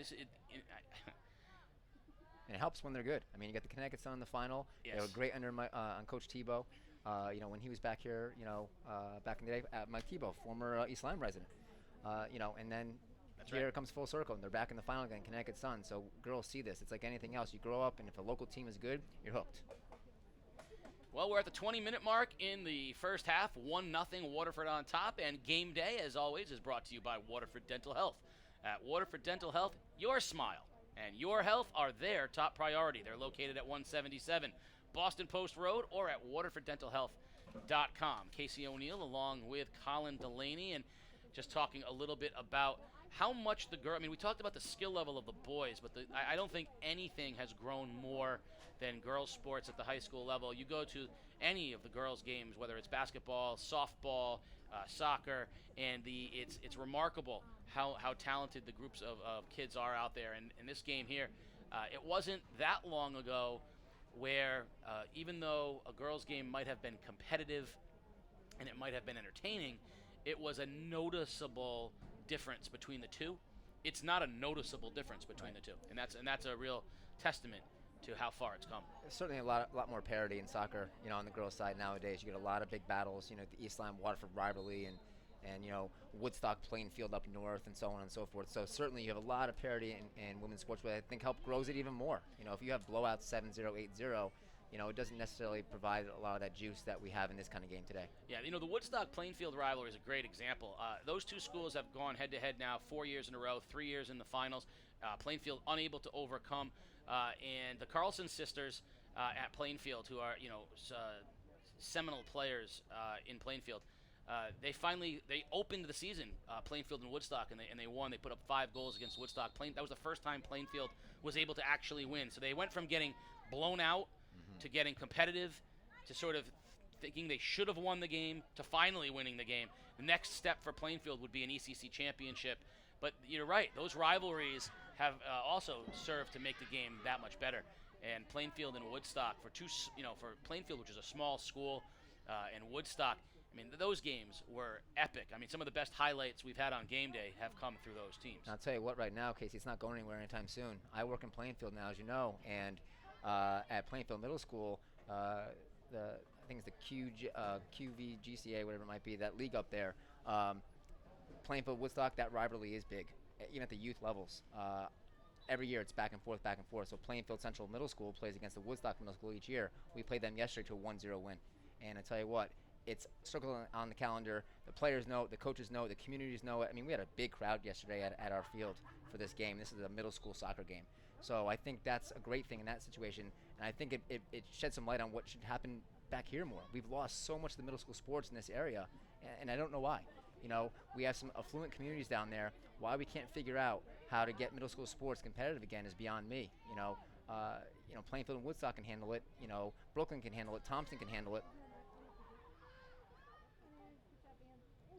Why can't we handle it down here? It's unfortunate. We used to have, the Thames Athletic Conference I coached back in the day. Yes. Coach Gillia and I actually coached Yes. against it. Katie Sheffer on Gillia's side, and I had, the Duran sisters on my Yes. side, and we had epic battles, We won the championship one year, they won it the following year, so back and forth. So, and it's gone now, Basketball, it's gone now. Well, it's interesting. My son, 11-year-old, plays football for Colchester, a community similar in size and resources to the ones you just mentioned. And his football practice the other day was moved because the middle school, of which he is a student, the middle school boys soccer team had a game. So we were down that way anyway, and we went to go check out the soccer game. And I said, do you know a lot of kids on the team? And he said, Dad, there's only 5 kids on the team. I said, what do you mean? You can't play a soccer game with only 5 kids. Here's Blasquez with a run and can't quite get there in time. A nice job defensively by East Lyme. The Colchester Middle School boys soccer team is 5 boys who have to play, and they play with the extra kids of the opposing schools they're playing. So they played a Berlin middle school, and the Berlin gave them the extra kids from their JV, and they play basically a glorified inter-squad. Yeah. I mean, how does that happen in a place where, in youth soccer, Colchester fields 14 different teams? I mean, they're... Well, Bacon Academy is a tremendous program over the years. So, yeah, it's interesting, and it's unfortunate. And I'm glad they have a program, to be honest, because a lot of schools at the middle school level don't have a program. Never mind having a program with 5 kids. At Plainfield, we're cutting kids. We have so many kids coming out from the teams that they're having to, trim down rosters. I just think it's important to kind of build that, community sense of value and program at the younger levels. It's a tough pill to swallow for some of these kids, and I think a lot of the kids here don't know it any better because they haven't had it in a while. But to lose it is tough. 1-0 Waterford here in the early going, and unlike the boys' game, after the goal, Waterford has sort of continued to put the pressure on East Lyme. It's East Lyme who has really struggled to get something going in their offensive end here. But just as soon as I said that, there's a chance, ball through, in front, and we're all tied at 1. Prophetic indeed. East Lyme, Caitlin O'Day ties it 1-1. Right back at it, East Lyme controlling possession, finding those holes, and just kind of forcing their way through down the spine and find that goal to equalize the game at 1-1. And really, up until I said something, I will inherit money. Up until I said something, there was no rhythm to the East Lyme offense, and then we had touch out, touch in, a sort of 50-50 ball that East Lyme wins, and then a put-away goal. Sure. Yeah, I mean, it was a situation that you kind of saw coming. They're building their way up, and just breaking through, and then before you know it, she's 2 yards off the end line and finds the back of the net. East Lyme goal scored by number 7, Caitlin O'Day. So with 16 minutes remaining here in the first half, we are all tied at 1. Maybe it is going to be similar to the what we saw in the first half of in the first game, rather. Well, like I said earlier, East Lyme's been scoring goals in bunches lately, so there's no way this game was going to end 1-0 Waterford. Whether or not Waterford bounces back and finds a way to go up again and makes this game more interesting, we'll have to see. But East Lyme scored 22 goals this year on the season and only 8 against. Now, sometimes when these games happen, you got to throw the stats out the window because in a rivalry, Vikings and Lancers, sometimes, those things don't really matter too much. That rivalry and that juice to the game sometimes supersedes everything else. We talk about athleticism of players. We talked about set pieces and what you do when you have that sort of special person that can do that thing. And we also talked how East Lyme, was overcoming the loss of Alec Kaczynski, and we talked a little bit with Coach Christensen afterwards. He said, last year it was clearly his team, and this year players are stepping up to fill that role. Well, Waterford in a similar boat. Sienna Schiappone was an iconic player for Waterford because she had possibly the most athletic thing I've ever seen on a soccer field. Of course, the flip throw, where she would run and do the gymnastic, flip and throw the ball 50 yards in the air. But Waterford did run a lot of pieces off of that. The ability from once you got as close as midfield for her to put the ball, off of a throw-in, into a scoring chance. And I always found it to be remarkable how well they took advantage of that and ran a bunch of pieces. Now you come a year later, you don't have that. It changes how you have to do things. No, for sure. I mean, I've been in situations where I'm coaching a game, or I've seen games where you have a person that can do a flip throw or extremely long throw. Stonington had a player a couple years ago. We've had some at East Lyme, or at Montfort rather. I played against Tallinn years back, and they had a guy who was a professional diver. This kid was like a springboard diver, and he had this unbelievable ability to flip throw this ball from like the 40-yard line into the goal. I remember back when I was in high school, a kid from Naugatuck got an ESPN for a flip throw in a state final that he flip throwed from the half field. Wow. And it went into the goal because it touched somebody else first, and that was the game winner. I mean, big time stuff. So yeah, I mean, it basically turns everything in the attacking half into a corner kick. That's right. That's right. So now when you lose a player like that, Waterford's got to reboot a lot of the things that they did. So we talked about building a program and building a team. Well, that team was able to do it. This program, you're not counting on someone being able to throw the ball 30 yards in order to make plays. So instead, you have to kind of reboot how your offense works.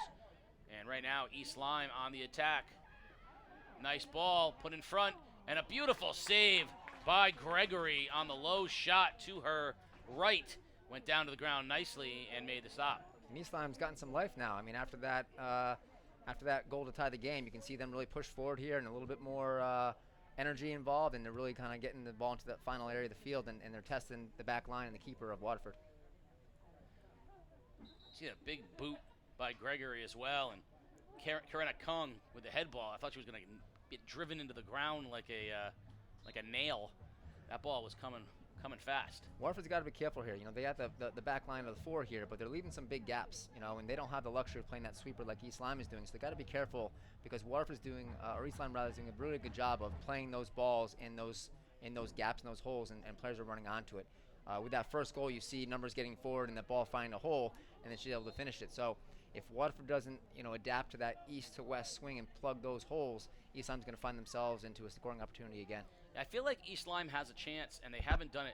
They've been playing one side of the field really well, and we just had two overlapping runs on the sideline. But I mean, that's wonderful.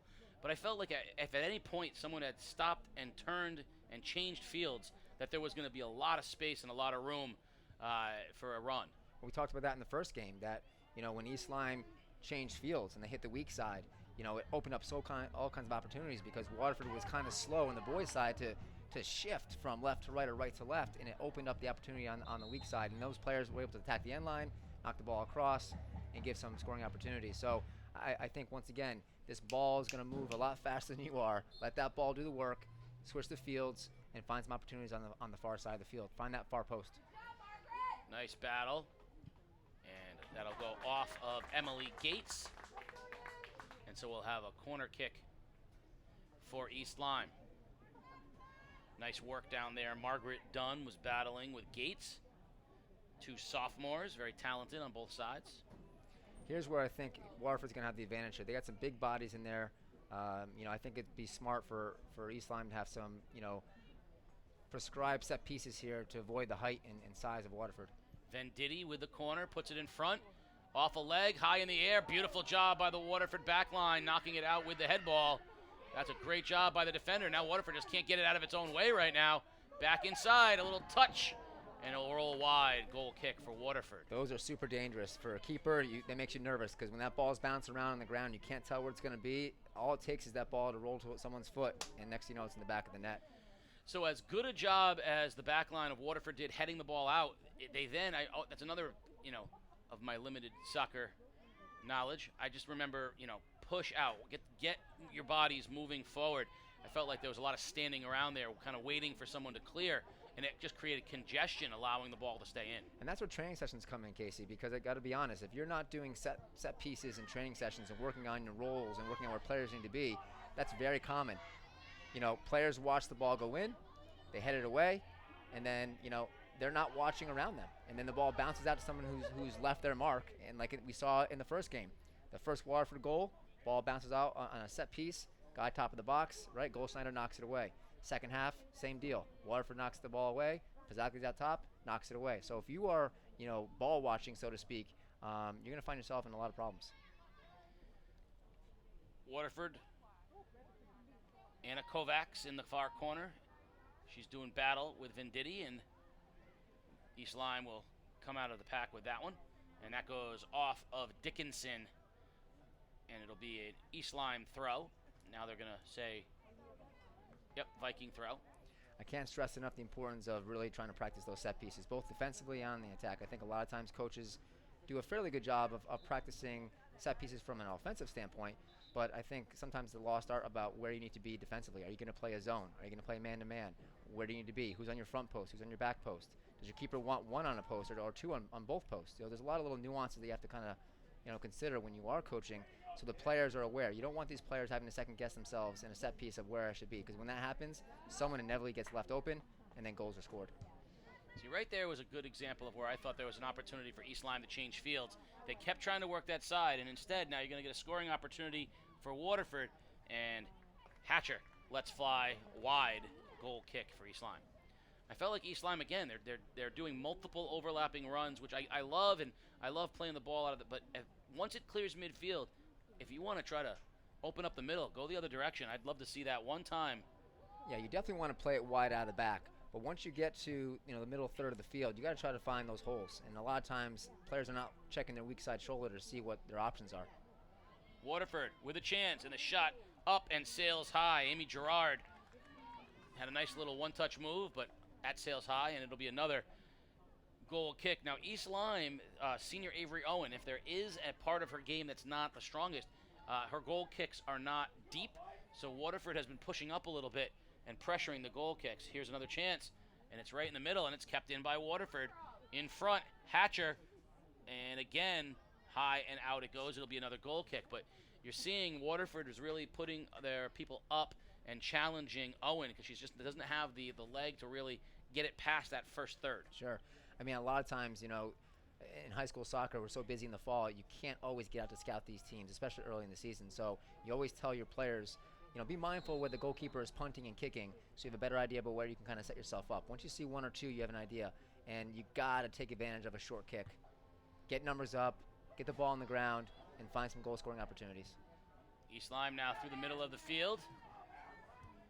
Through ball, controlled by Waterford. Nicely done. East Lyme keeps it in.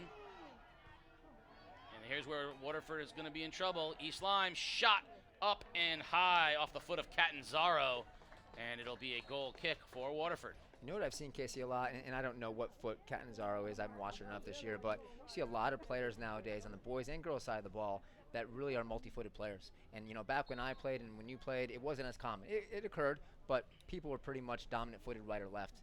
Nowadays, you see players striking it right or left with authority. I saw a lot of that back in, like, the 2008, 2010 season. A number of players, Jeff Tryon, Tyler Lehman, Connor Lehman, Josh Handler, these players, I was so impressed with how well they can strike the ball left-footed or right-footed. And it wasn't as common back in the day. No, that's a great point, and I'll continue on with that in a moment, but we're 6 minutes and 30 seconds remaining here in the first half, tied at 1. Waterford on the throw. Ball gets into the middle, and it's going to be just out of the reach of Kendra Gregg, and she's shaken up on the play as East Lyme's going to carry through the midfield here. Gregg remains down on her third of the field. Waterford now with possession. Amy Gerard, and Gregg is up and running. When I played, we had if you had a kid who was left-footed, they played on the left side of the field. It was like, we've got someone who's got a strong left leg. Let them play there. And it really was. It was almost like a huge advantage. Oh, well, I know who our left midfielder is going to be, the kid who's left-footed. Right. And now our kids, you're right, they are all able, if not evenly, certainly confidently, that's the right word. Abramowitz. And she's going to earn herself, looks like a corner. I'll use Alec Kaczynski as an example. So Alec played for East Lyme, played for me at Southeast. He was a kid, depending on where the ball is on the side of the field, he on a restart, direct kick, he could strike it left or right on a set piece. That's not common. Nice move. Nicole Lee, far post, and just great ball out of the reach. That was nicely done. Just over the head of her intended target, and it will be a goal kick. But with 5 minutes remaining, Waterford seems very comfortable. They've got 7 girls on this half of the field trying to stay on top of the pressure here from the goal kick of Owen. And they're kept in again. Nice job by Waterford. A little touch. Now Lee. Nice move. Goes into the corner. Beautifully done. Run on. Can she get there in time? And no, out of bounds. It'll be another goal kick. But I think Waterford's perfectly content with East Lyme running their goal kicks. We saw Waterford's keeper, Gregory. She kicks it past midfield. I mean, she's got an amazing leg. But Owen, as good a keeper as she is, just doesn't have the strength. But she does have good accuracy. She puts it right onto her teammate. Just not quite enough to clear the zone on her own. Yeah, I mean, there's two schools of thought, because if you're pulling a defensive player back there to take goal kicks, well, now you're one less player in the field there to defend. But at the same time, if your goalkeeper can't get it past the 30-yard line, that's a problem. If you can't get the ball out of your back third, you're basically always putting a ball in the attacking third of the opposing team. So you got to try to find a way to play it back. Now, that's a pretty smart move there, right? Get it to the player's foot. Now you can possess it right out of the back, and now you're in business. Nicely done. Dunn with the ball. Up ahead, she's looking for Healy. Dunn steps back in front. East Lyme will have another chance. Reset. Here comes Dunn, pushing it down the right sideline. And I think she had a little miscommunication that time. She thought Catanzaro was going to cut in, and instead she didn't. And there comes Gregory to contain. So East Lyme sends defenders short for that reason. Waterford has been marking them, not allowing them to get the ball. That time they allowed it, and you saw East Lyme very nicely went into transition. So I think if you're going to see Waterford continue to mark those and make her clear the zone on her own. Right, and then you got the opposite, Gregory, who can knock the ball a country mile. Most of her punts have been 10, 15 yards over the half, so very different style of the back. I mean, both good goalkeepers in their own right, but distribution-wise, I think you give the edge to Waterford. And what a weapon, especially on the girls' side, it is to have a keeper who can do the things that she can do. Now, if you can get a keeper with good distribution and multiple weapons, I mean, we saw Sagittell last game. He's got a good boot of his own right, but at the same time, he was more productive when he slung the ball, to his outside backs or outside mids, because right away, it goes from being a 50-50 ball to now you've got possession. So those big, long punts, they can be a good weapon time to time, but if you can find someone's foot and gain possession, I think you'd be much more successful. Yeah, I found that the keepers who are versatile that way, and you don't know whether it's a rollout to a defender, a throw that they can put right onto someone's foot. The drop kick, an underutilized part of goalkeeping these days. You don't see as many kids with a drop kick, but the drop kick used to be a really good way of sort of splitting the difference, keeping it low, putting it on someone's foot, but being able to distance it out past what a throw can do. All of those just increase the opportunities to get the ball onto one of your skill position players quicker.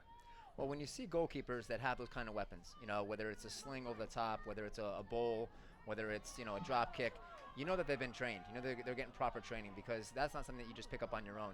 And really, I think the mentality of just boot it, is when you see keepers that just don't have the proper coaching. And to the credit of most of the teams in this area, you see the proper coaching, because you see keepers who are trying to find someone's feet first, opposed to just knocking it down the field into a 50-50. The sports doctor just texted in. He is, of course, live streaming it from whereabouts unknown. It's kind of like a Where's Waldo? Where's the sports doctor? My guess is he's wearing brown. And he said, seems like you've been saying the name Healy on the East Lyme side of things for a while. Yeah, we have. Meredith Healy, we've been saying the name Healy for a long time. Her older sister was a star here at East Lyme, as we're now down under a minute remaining here in a tie, 1-1 here first half. The sun back out behind the cloud, and that's going to heat things up right before we go into the half. East Lyme One last chance. Beautiful through ball in front. A shot and a goal. Meredith Healy on cue. Sports Doctor, you wanted the Healy name? There it is. Meredith Healy breaks the 1-1 tie and puts the Vikings on top with 44 seconds remaining. I'll tell you what, you and the Sports Doctor are very prophetic. You know, the first goal earlier, East Lyme didn't get much possession, and you said, you know, they really need to get back into it. Goal. Sports Doctor sends you a text about Healy. Goal. I should probably just hang up my headphones down and leave. Wow. Fantastic. You know, and that was a great example of the patience of East Lyme. They had lived the last 15 minutes, had lived in their own defensive zone. They couldn't clear the ball, and yet the first time they had the opportunity, that was a beautiful through ball, and just Healy with the speed to get there ahead of the keeper and put it away. In that kind of situation, you know, as a defender, you really need to know what's going on the field. You got to manage the clock. You are 45 seconds from the half. You want to keep this game 1-1. That ball has got to be put wide. I don't care if you slide and knock the ball out with a toe. You got to find a way.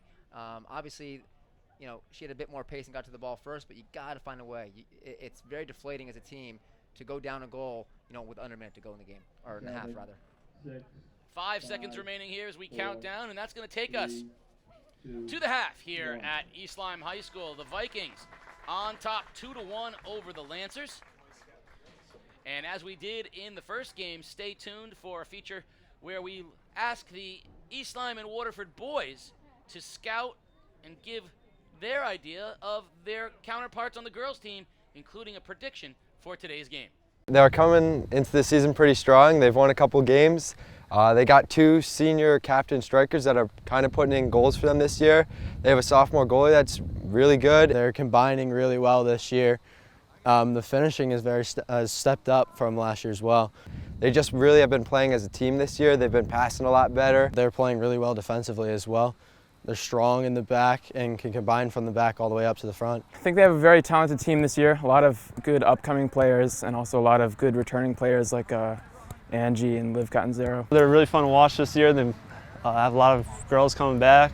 They're still pretty young, and you know, I'm really excited to see how they play. I think it's going to be a good matchup, and I think it's going to be a really great game. From what practices that I've seen, they're very intense. They've got a really good coach with Redding. They got very good players, young players too, like Margaret Dunn, Healy. They're very good, and they got some nice senior players like Angie Venditti, Grace Wargo.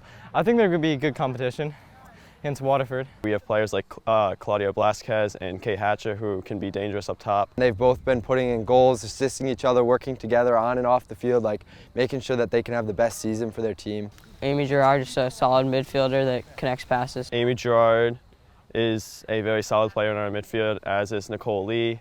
Nicole Lee, she's just a really technical player throughout the midfield, and she can combine really well. Jackie Puccio, she's like a central defender, and people don't see like how much work she does, but she's always like running after the ball, like hustling, making a hard tackle, last defender. Solid center back that sits back and plays out of the back, holds the defense down. Kenzie, she's really good. We scrimmaged boys versus girls over the summer, and the boys got a little frustrated because she was saving some of their shots, and she's really good. She can distribute well, and like she comes out when she needs to. And I think in the midfield with Angie Venditti, I'd say Angie is very strong defensively, and she has a lot of good like ball control and stuff.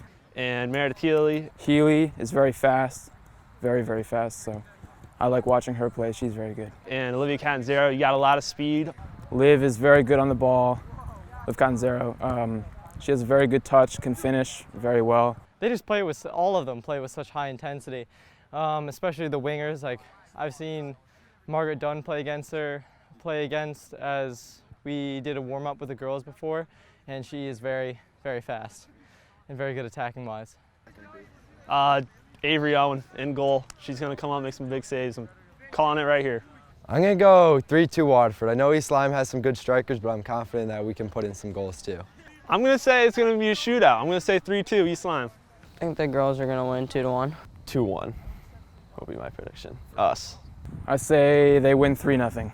I have faith in our girls, so I would say 3-1 win. 2-0 East Lyme girls. We are at halftime here at East Lyme High School, a 2-1 Viking lead over Waterford High School. Now on Friday, this past Friday, we had the chance to go to Bunnell High School in Stratford to watch the Fitch Falcons as they defeated the home Bunnell of Stratford Bulldogs. And at halftime, the Fitch Falcons entertained us with their band, and of course the bands are taking front and center stage. We'll talk more about what your band can do for you, but for now, enjoy the East Lyme Marching Band. East Lyme Viking Band, you may take the field in your 2019 halftime show performance.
Halftime just coming to an end at East Lyme High School. The Vikings on top 2-1 over the visiting Waterford High School Lancers on ALS Cup day here at East Lyme. In the first game of the day, the East Lyme boys with that same 2-1 score, but it held up as a victory for the Vikings over Waterford. Casey O'Neill, along with the coach, Colin Delaney, and I mentioned the ALS Cup. Colin, talk us a little bit about what the ALS Cup is and how it affects these two teams. So this is ALS Cup's in its 14th year this season. You got 4 teams locally that are involved. East Lyme and Waterford were kind of the original teams involved, and so for the past 13 years, they've been playing for this cup in an annual bragging rights, but more importantly for charity. So Matt Green, attorney Matt Green, has been involved in this for a long time, donating his time and raising money for this great cause. You know, ALS, commonly known as Lou Gehrig's disease, it's debilitating, neuromuscular disease, and it's gained more and more popularity recently. You know, the ALS Ice Bucket Challenge and so on and so forth. But it's a great way for these kids to get out in the field, to play for a worthy cause. In the last 13 years, Matt and his crew and all these teams have, raised over $30,000 for local ALS charities. That's remarkable.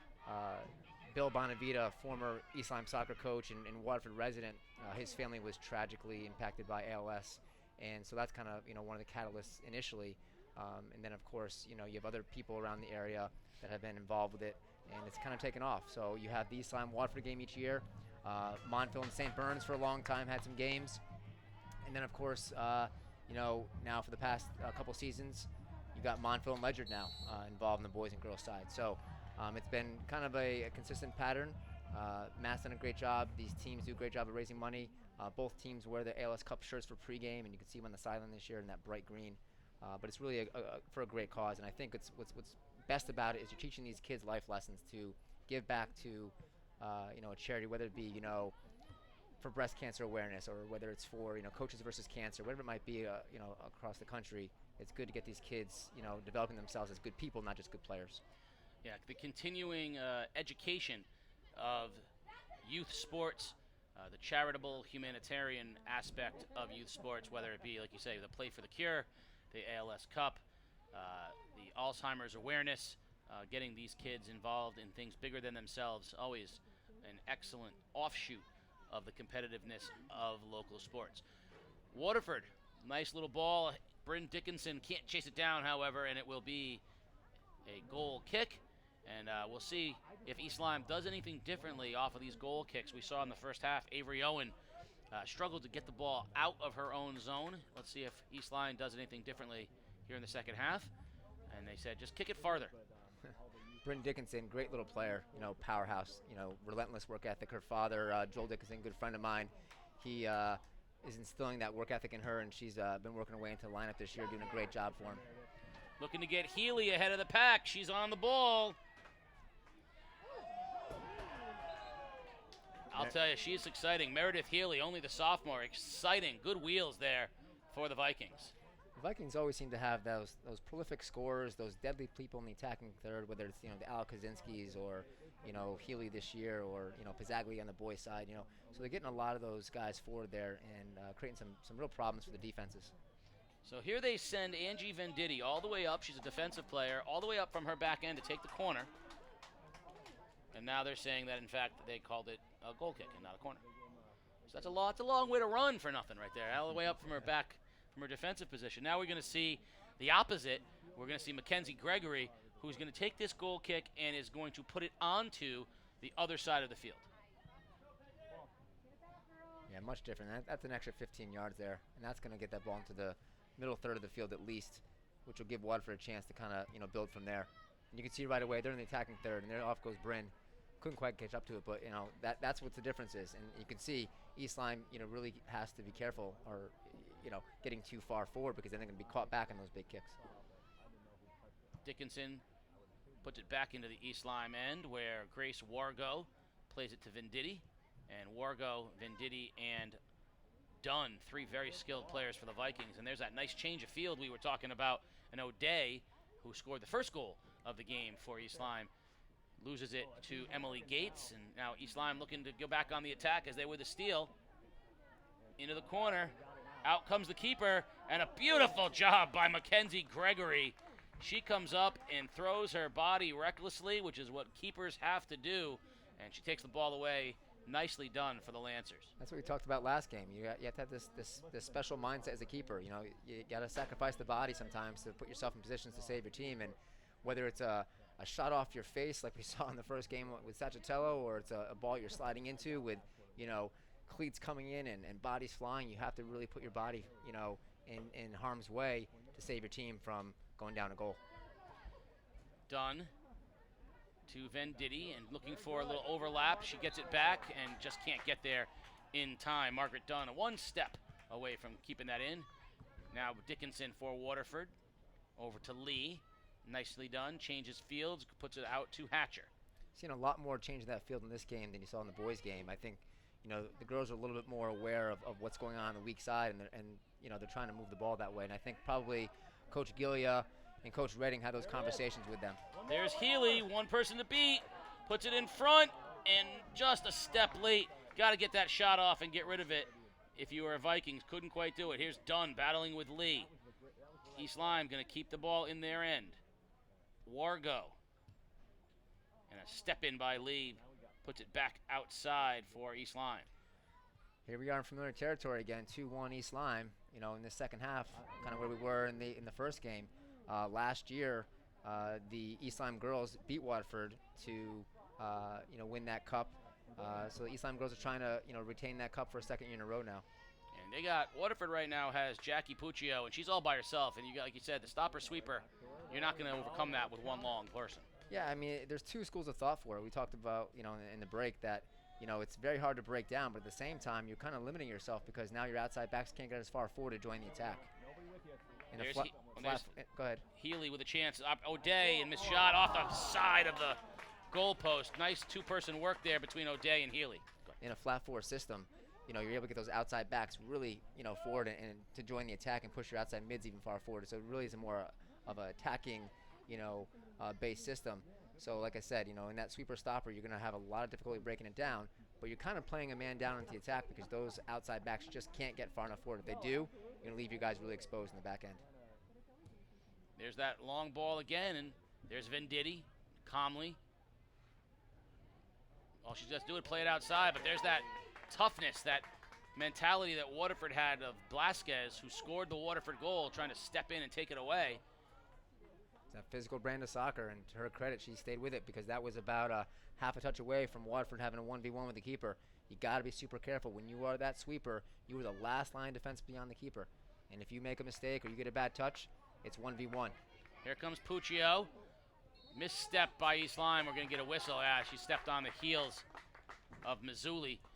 You know, not to be critical of the boys, but, you know, it's sort of a conventional take that if you were to watch the girls play basketball, that it's a more fundamentally sound way of playing basketball. They don't try to play above the rim the way the boys often do. They don't play on, you know, sort of what I call reckless athleticism. When I talk about how Michael Jordan ruined basketball, and he did so because the game before him was the elegant passing of Bird and Magic, and Jordan turned it into and he was able to do it.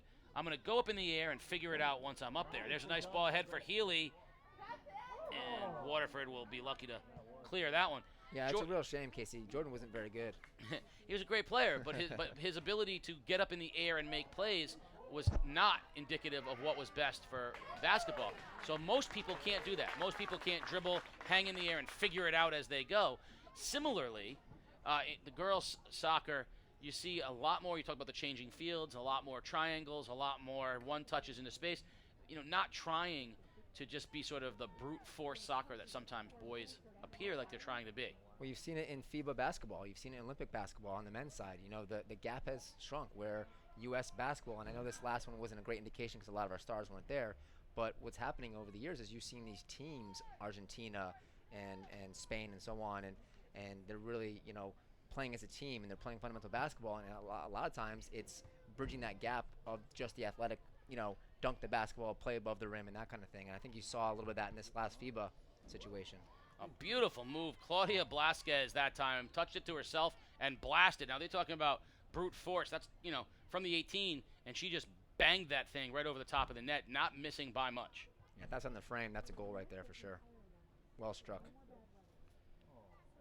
Owen will come up for the goal kick as we're down to 31 minutes remaining here in the ballgame. 2-1 East Lyme on top. Fairly even game, though, from top to bottom. I mean, I think East Lyme has a little bit more of the possession, but it's not as dramatic as it was in our first game today. Other direction now. Here comes Waterford again. Blasquez puts it on net again. And not really a dangerous shot. That would be dangerous if you had people running in for a possible rebound, but there was a good 20 yards between her and any real rebound opportunity.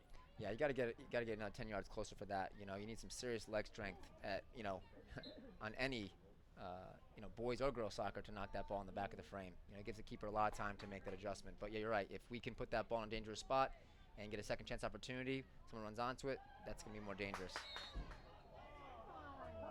Late whistle.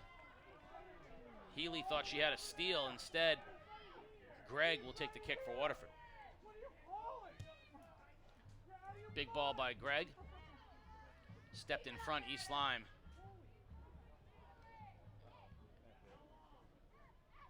Middle of the field being worked now. Waterford trying to get a gap, you know, where they can slide a ball through and just get somebody onto it. And East Lyme's been very fundamentally sound. And now here's an opportunity for Healy.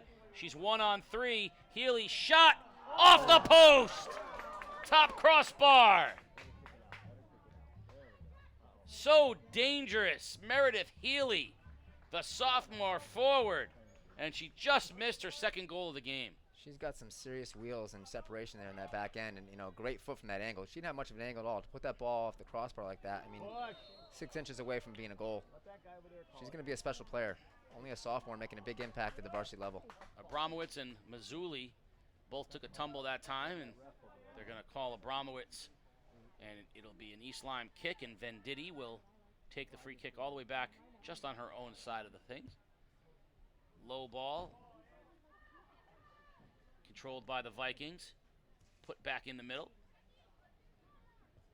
I didn't see any big shape adjustments for the second half, but I'm seeing a lot more of that lateral movement. I think Coach Redding and Coach Gillia have probably communicated about keeping that ball moving, trying to create those holes, because I'm seeing a lot more of that east to west movement in the second half. And I like how Gregory is coming off her line. That's now the third time she's come out aggressively. I think she recognizes the speed of East Lyme, and she can't allow, you know, if she's going to focus on her teammates getting to the ball first, I think that's a good heads-up play by her to get out there early. Tell you what, Casey, that's one of the most difficult things to learn as a goalkeeper is, you know, when to come off your line, when to stay home. You know, the angles that are coming in, and I think it's partly, you know, learning it in sessions, but also kind of tailoring it to what the opposition is bringing. So if you have someone with some speed, you know, Healy, for example, you got to make sure that you come off the line early, because otherwise it could be a toe poke goal.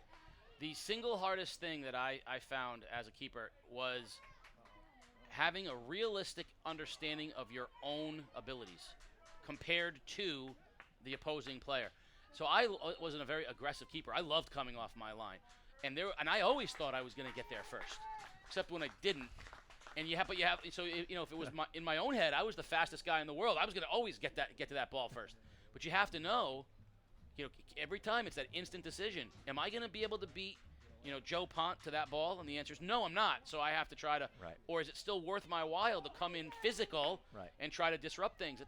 That's a really difficult play for a keeper.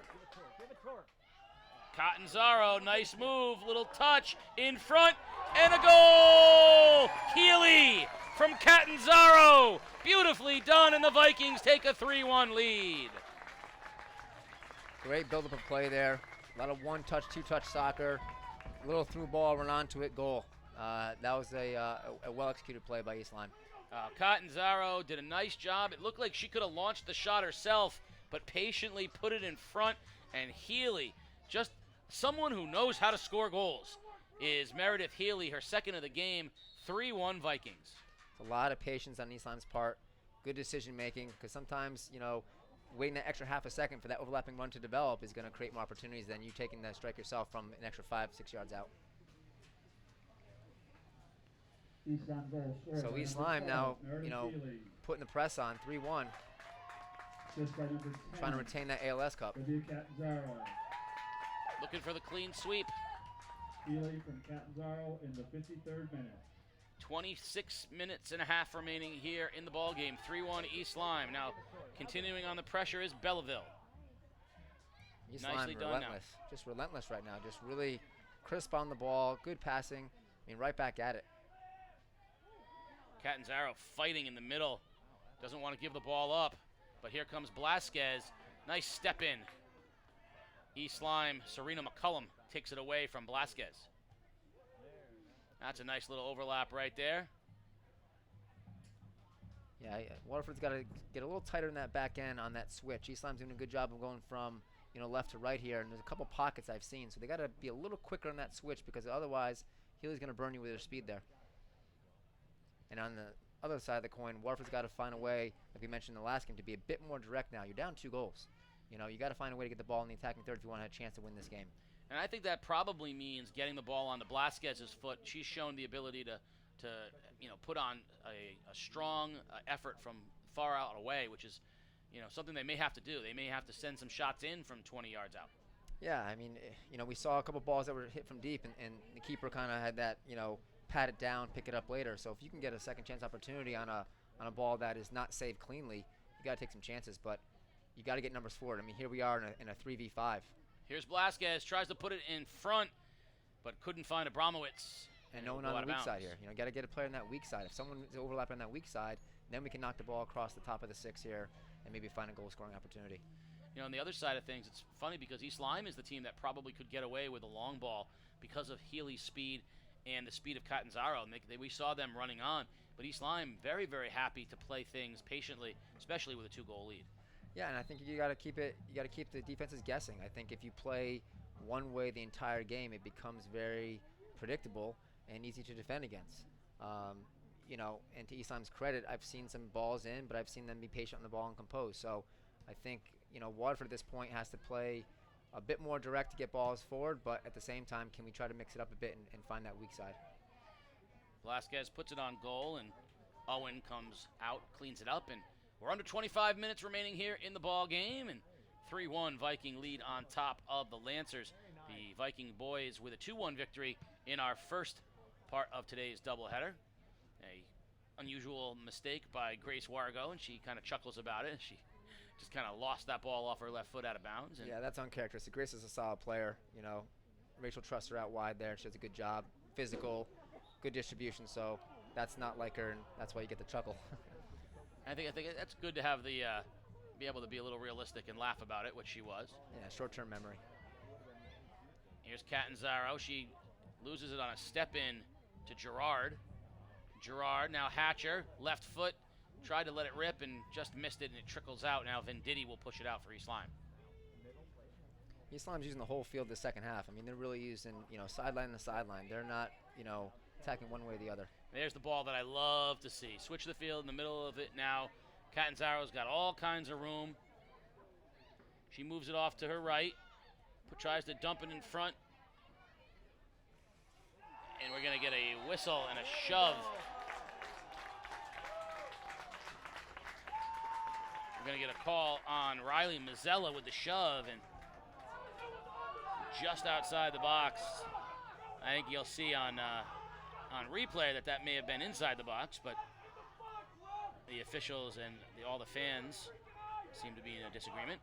And I'm not sure, to be honest, if that was an egregious foul. I think that was kind of a shoulder-to-shoulder contact and maybe tripped up on the feet. So, if he's going to call the foul, it's probably better it's outside the box because I'm not sure if that's worthy of a penalty kick if it's, that soft. Catanzaro will take the kick for East Lyme. The senior steps up, back post, and a beautiful opportunity, ball in front, loose, and a goal!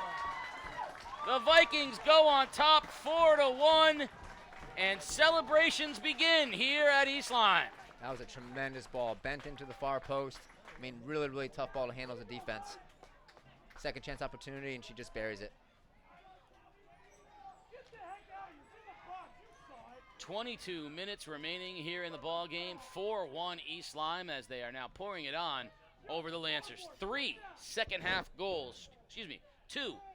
goals for East Lyme and 3 unanswered. We're seeing a lot of what we saw in the first game of East Lyme, not necessarily the goal scoring, but East Lyme boys in the second half really got more composed and really put the pressure on Waterford in that second half, and we're seeing that from East Lyme girls right now. The difference is they're finding the back of the net. Out wide now, Belleville. And they are relentless. East Lyme's right back at it again. And we're under 22 minutes remaining here in the ball game. 4-1 Vikings. And what was a competitive ball game has very quickly turned on a dime in East Lyme's favor. Wargo will throw it in. We know East Lyme can score goals in bunches, so if Waterford doesn't make some adjustments here or change the mindset, they got to stop the bleeding somehow. Larned running on, Venditti defending her. Venditti very calmly lets the ball roll out, and it will stay Waterford ball. Larned will be down there closest to it. Crowd is getting into it today. Second game's got a few more spectators in the seats. I'm not exactly sure what so they were mad because it wasn't called in the box, but then they got the goal anyway, so I'm not exactly sure what the complaint is at this point. I guess they wanted their cake and needed to. And it's going to be Waterford throw, so they'll send Puccio down to throw it in. One thing you can say about soccer fans, they are passionate. Yes, that's true.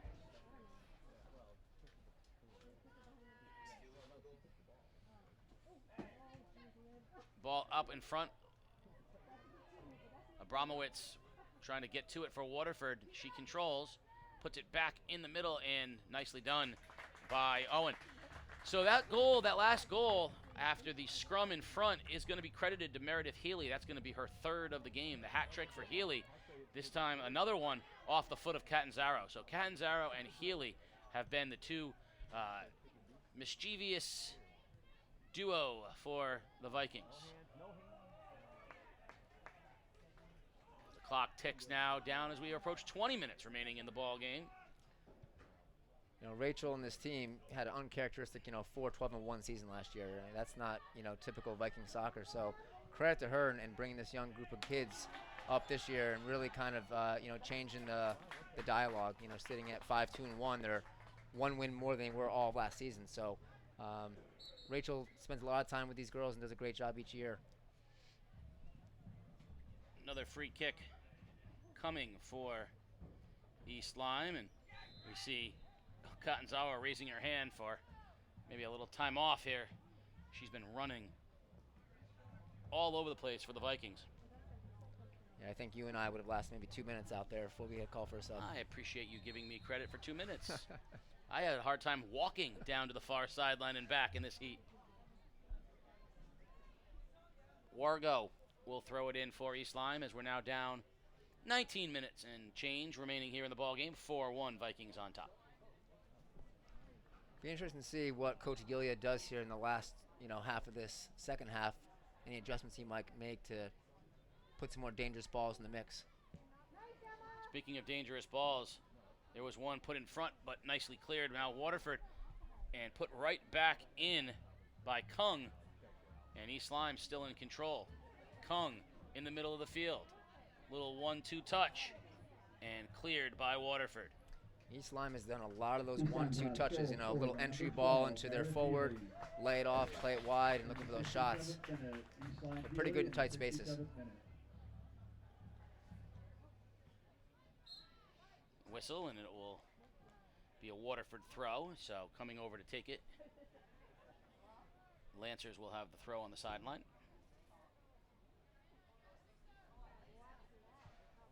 Nice throw from Mazzella.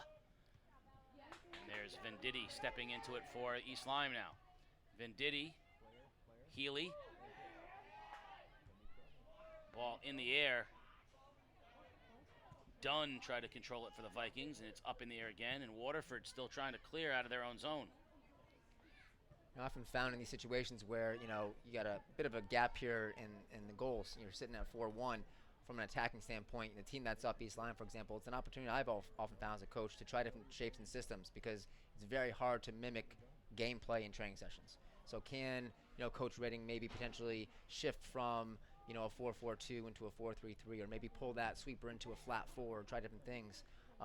Can Waterford try to get numbers forward here? Lose by 3, lose by 4, you still lose. Can we try to get some guys in the attacking end? Because once again, sometimes when you're down a bunch of goals and maybe it's not your day, can you make it a learning experience? Because I've often felt that it's not win or lose, it's win or learn. And I think it's important that they understand that going forward. These girls, need to get something out of this game, both from the winning team and the losing team. I like that. Win or learn. Sounds like something I could use with my my youth kids. Yeah, like I said, you have to have somewhat of a short-term memory in sports, but I think sometimes it's more about the wins and losses, more about the relationships and what we can learn from the game. And like I said, right now East Lyme's kind of dominating this game. So what can Waterford do to try to mix it up a little bit and show these girls a different look at things? Can we change our shape a bit? Can we change our philosophy? And then once again, from Rachel's standpoint, maybe it's time to get some more minutes for some of your younger players.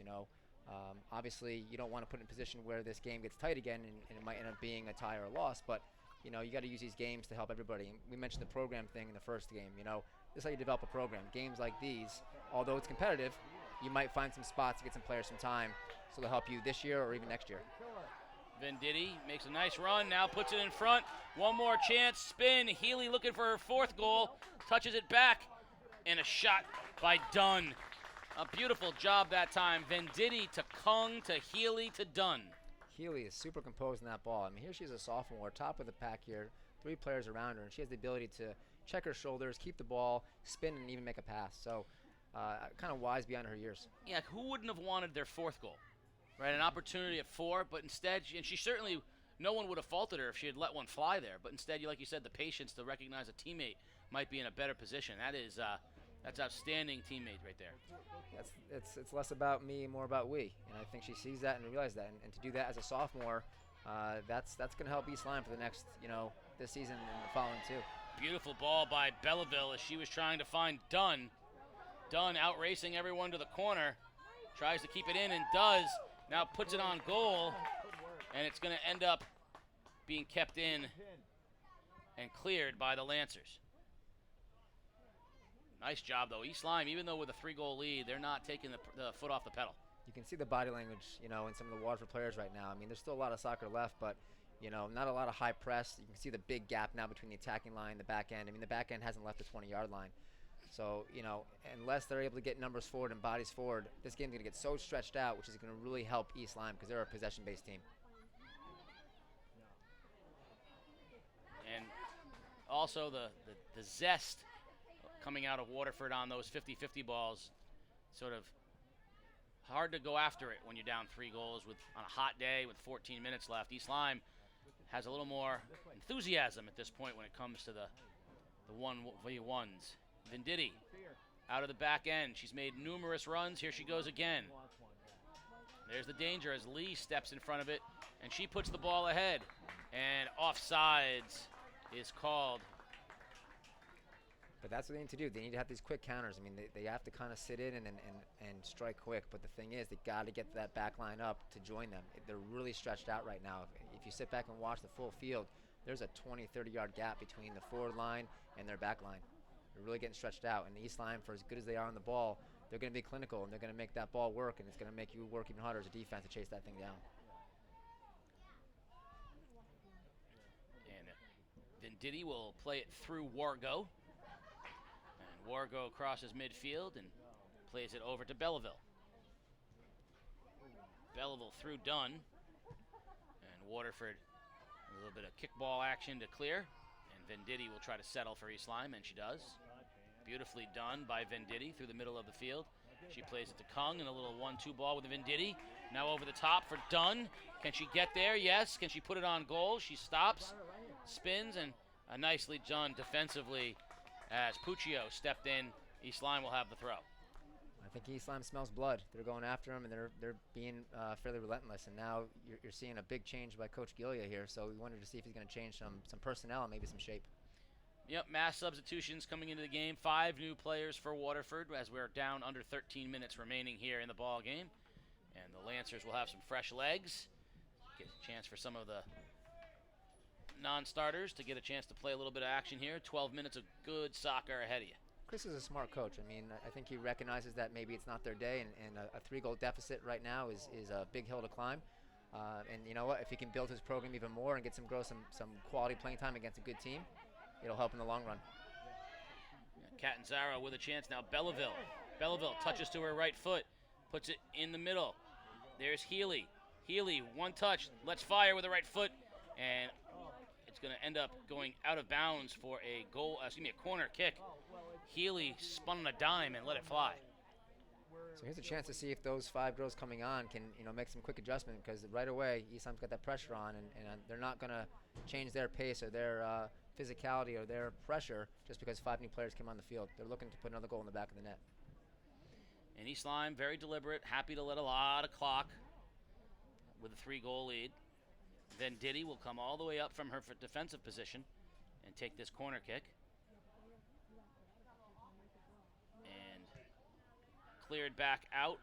Venditti's going to try to settle and keep it in, and she does. East Lyme will retain. East Lyme's put a lot of dangerous balls in that box today. Nicely done by Kung, just very calmly puts it back to Mazzulli. And then a nice change of fields, and Venditti will out-hustle and outwork, which she's so capable of doing. So right here's an example, Casey, where that ball got into 30-yard line. This back line's got to be at the half. They got to shrink this field because it's going to make their job harder. It's going to be up and down soccer. You got to forward together, back together, left together, right together. And I think partly because they're a little bit gassed late in the game, and partly because they're down 3 goals, they're not quite moving together as a team. Dunn had an opportunity to keep it in bounds and just couldn't quite do it, so we'll have a throw here from Waterford. Little flick from Kovacs. With that said, though, I'm happy these clouds are out right now, to be honest. You're not lying. I had to beg, borrow, and steal to get a towel from the camera crew. I don't know what I agreed to, but I'm sure they'll take it out. Heading down towards 10 minutes, and Waterford will have a throw in the East Lyme zone. So Waterford trying to tack one back on here. See if they can get someone on this weak side here. If they can spread the field a little bit, Waterford's got to get a little bit wider on this right side. Well, there's the opportunity that they had. There's Gates. Gates gets the ball middle of the field, a nice step in, and then shot put on goal by Kovacs, but Owen there to make the catch, and we're under 10 minutes remaining here in the ball game. 4-1 East Lyme. Waterford's playing a bit more direct, which is good. Unlike what we didn't see much of that in the boys in the first game in that second half when they needed to. But the issue is they're playing more direct, but they're not getting the numbers up to join that direct ball. You can play direct all day long, but if you can't get numbers there, it's just going to be a lot of kickball. Dunn with the ball for East Lyme. Now she gives it up to Belleville. Belleville and Dunn, little 1-2 game. Dunn maintains possession through the middle of the field.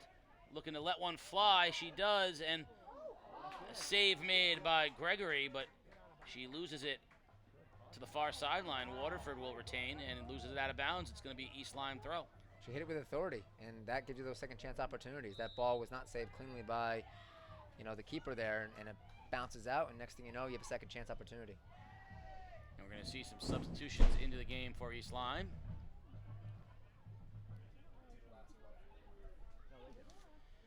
Nine minutes remaining here in the ball game. 4-1 Vikings on top. Game day is brought to you by Waterford Dental Health. At Waterford Dental Health, our entire team is dedicated to providing you with the personalized, convenient, and affordable dental care you and your family deserve. Visit us at 177 Boston Post Road or at waterforddentalhealth.com.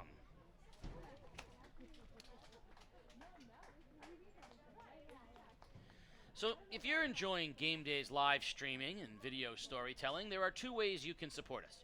First, please consider purchasing a print or digital subscription to The Day at theday.com/subscribe. Subscribing to The Day supports local journalism in your community, including our coverage of high school sports. If you'd like to do something more immediate, go to our YouTube live stream and click the $sign icon at the bottom of the chat window. You can make a contribution of any amount and send a message right to the sports doctor and me, or Colin and me, and we'll give you a shout out on the air. Thank you for helping us continue to bring you the best in Connecticut high school sports.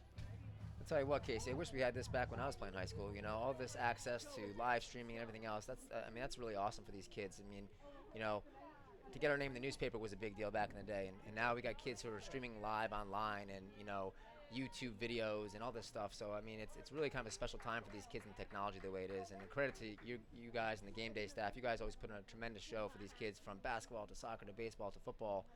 It's really kind of we're kind of fortunate here in Eastern Connecticut to have this.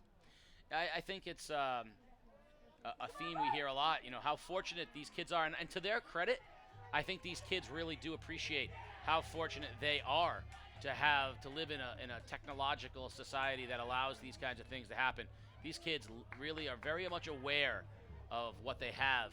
I joke, you know, going back to Bull Durham, the movie, when Crash Davis tells Nuke LaLoosh, it's time to work on your cliches, because it's, you know, it's the interview time. Some of these kids are so polished. It's clear they've been raised in an interview world, and others are so helplessly clueless. It's beautiful. There's no filter. They're just saying what's on their mind. It's the true nature of kids come out, and I think that's one of the great things about, you know, having this video available to them. It really brings out a lot of. We've gotten to know kids, and I give you know, the video staff credit. The features that we have run over the years on kids, on the bands, on kids in the band, on, you know, kids fighting adversity, on family members. Those videos, I feel like I've gotten to know more kids than ever before. Maybe the most rewarding part of game day is getting to really expose the kids and the families to the community. Well, I tell you what, on that note, you know, one thing that I've learned over the years, you know, coaching soccer 20 plus years, you learn that it's less about wins and losses, Casey. It's more about the relationships that you develop and helping kids become good people. You know, as much as I love to win, don't get me wrong, I really enjoy the relationships that I've gained. I mean, Coach Accolini now, Anthony Accolini, coaching at Montville High School, you know, former player of mine, to see him take on that role is just so much reward in itself. And no matter what he does as a coach, it's just great to see him, you know, going into former players' weddings and hearing about the birth of their first children, and just getting reached out. People, hey, Coach, thanks for your impact on my life. It was more than soccer. I think about Jimmy Bonanno, who's a player for me back in the day. He texted me last year. He works for Homeland Security now, and he said he couldn't have gotten there without my guidance. And now I know nothing about Homeland Security, but it comes down to just kind of putting kids on the right track. And that, to me, is much more important than any championship or any amount of wins you can string together. Well, it's funny because the three of us sitting here right now, you know, Peter Wappy, you, me, we all coach at various levels, and the impact you can have is significant.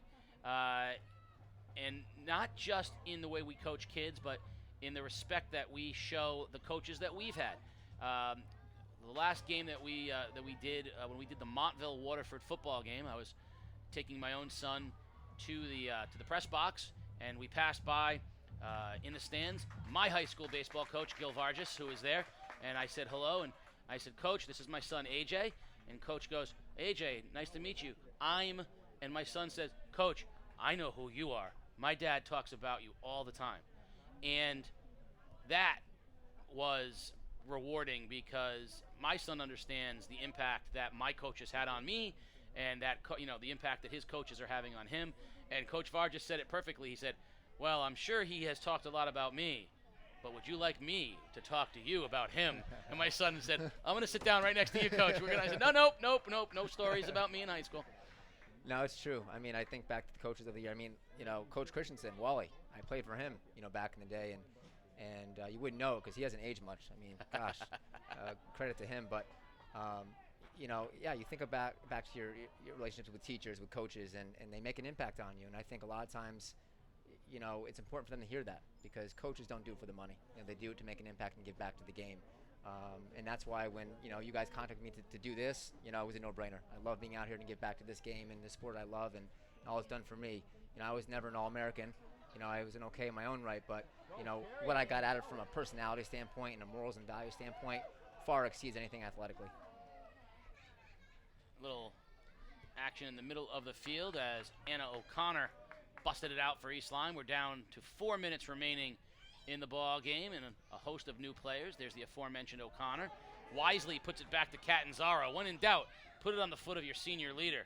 Catanzaro through the midfield. And now she touches it to the middle. Still in the game, Healy, sophomore, with 3 goals. Now Kung, some of the familiar names. East Lyme staying very veteran in their midfield. Tell you what, what's probably most impressive with this East Lyme team is if you watch off the ball, Casey, they are working so well off the ball. There's never a player waiting for the ball to come to them. They're working to give East Lyme players with the ball at their feet opportunities and passing lanes. You know, a lot of 1-2s, overlapping runs, square balls. I mean, that's what's making, you know, this team work right now. If you just watch around them and try to watch the ball for a second, you'll really see a lot of girls working off of it. Wow, a huge hit middle of the field. Livy Davidson just absolutely buried. Wow. Anna McCusker, and McCusker popped right up and headed right downfield and said, "No, I'm good. Let's go." That's a football hit in the middle of the field right there. That's a tough kid. Yeah, McCusker going, "I'm good."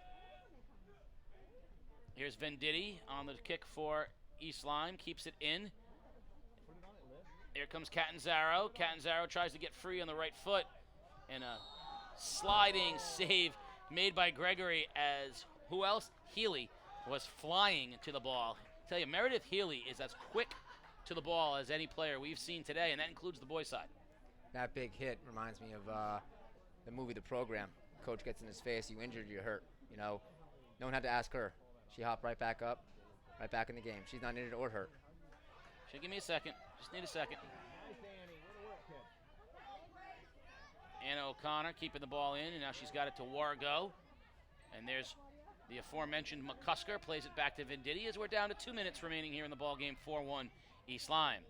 Venditti all the way from her for defensive position, brings it all the way up into the offensive zone for East Lyme. Still has the ball, now puts it out wide. Ball in front, looking for Healy, and it's tapped out by Waterford.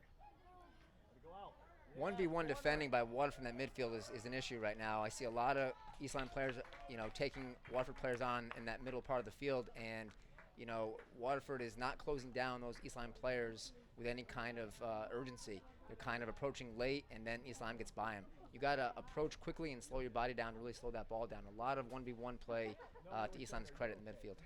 Venditti will take the corner for East Lyme here as we're down under a minute and a half. Ball in front, and a goal. It looks like Catanzaro got that one on the rebound. It was Olivia Catanzaro, and that's a 5-1 Viking lead. East Lyme firing on all cylinders today. 5 goals on the day. A dangerous ball, the rebound in front, and Waterford just not putting bodies on people. 5th goal a day for the Vikings.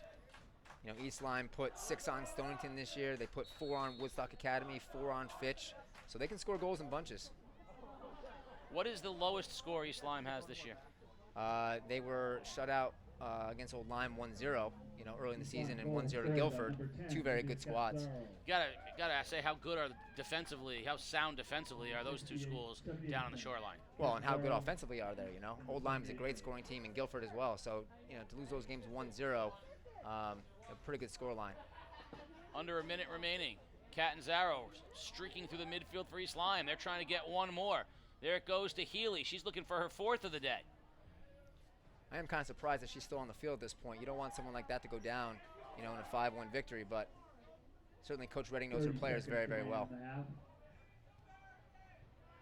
have a down Lancer. That's Blasquez down on the turf, and they're going to play the ball out with 20 seconds remaining in the ball game. Blasquez gets up. She's okay, and the clock will tick as Venditti puts it onto the foot out wide of O'Connor. And we're down under 10 seconds remaining here in the ball game. The clock is running, and it's going to end in a 5-1 East Lyme victory, which assures a sweep of the ALS Cup. A 2-1 victory by the boys and a 5-1 victory by the girls completes the sweep of the ALS Cup for the East Lyme Vikings. A happy day in Vikingtown.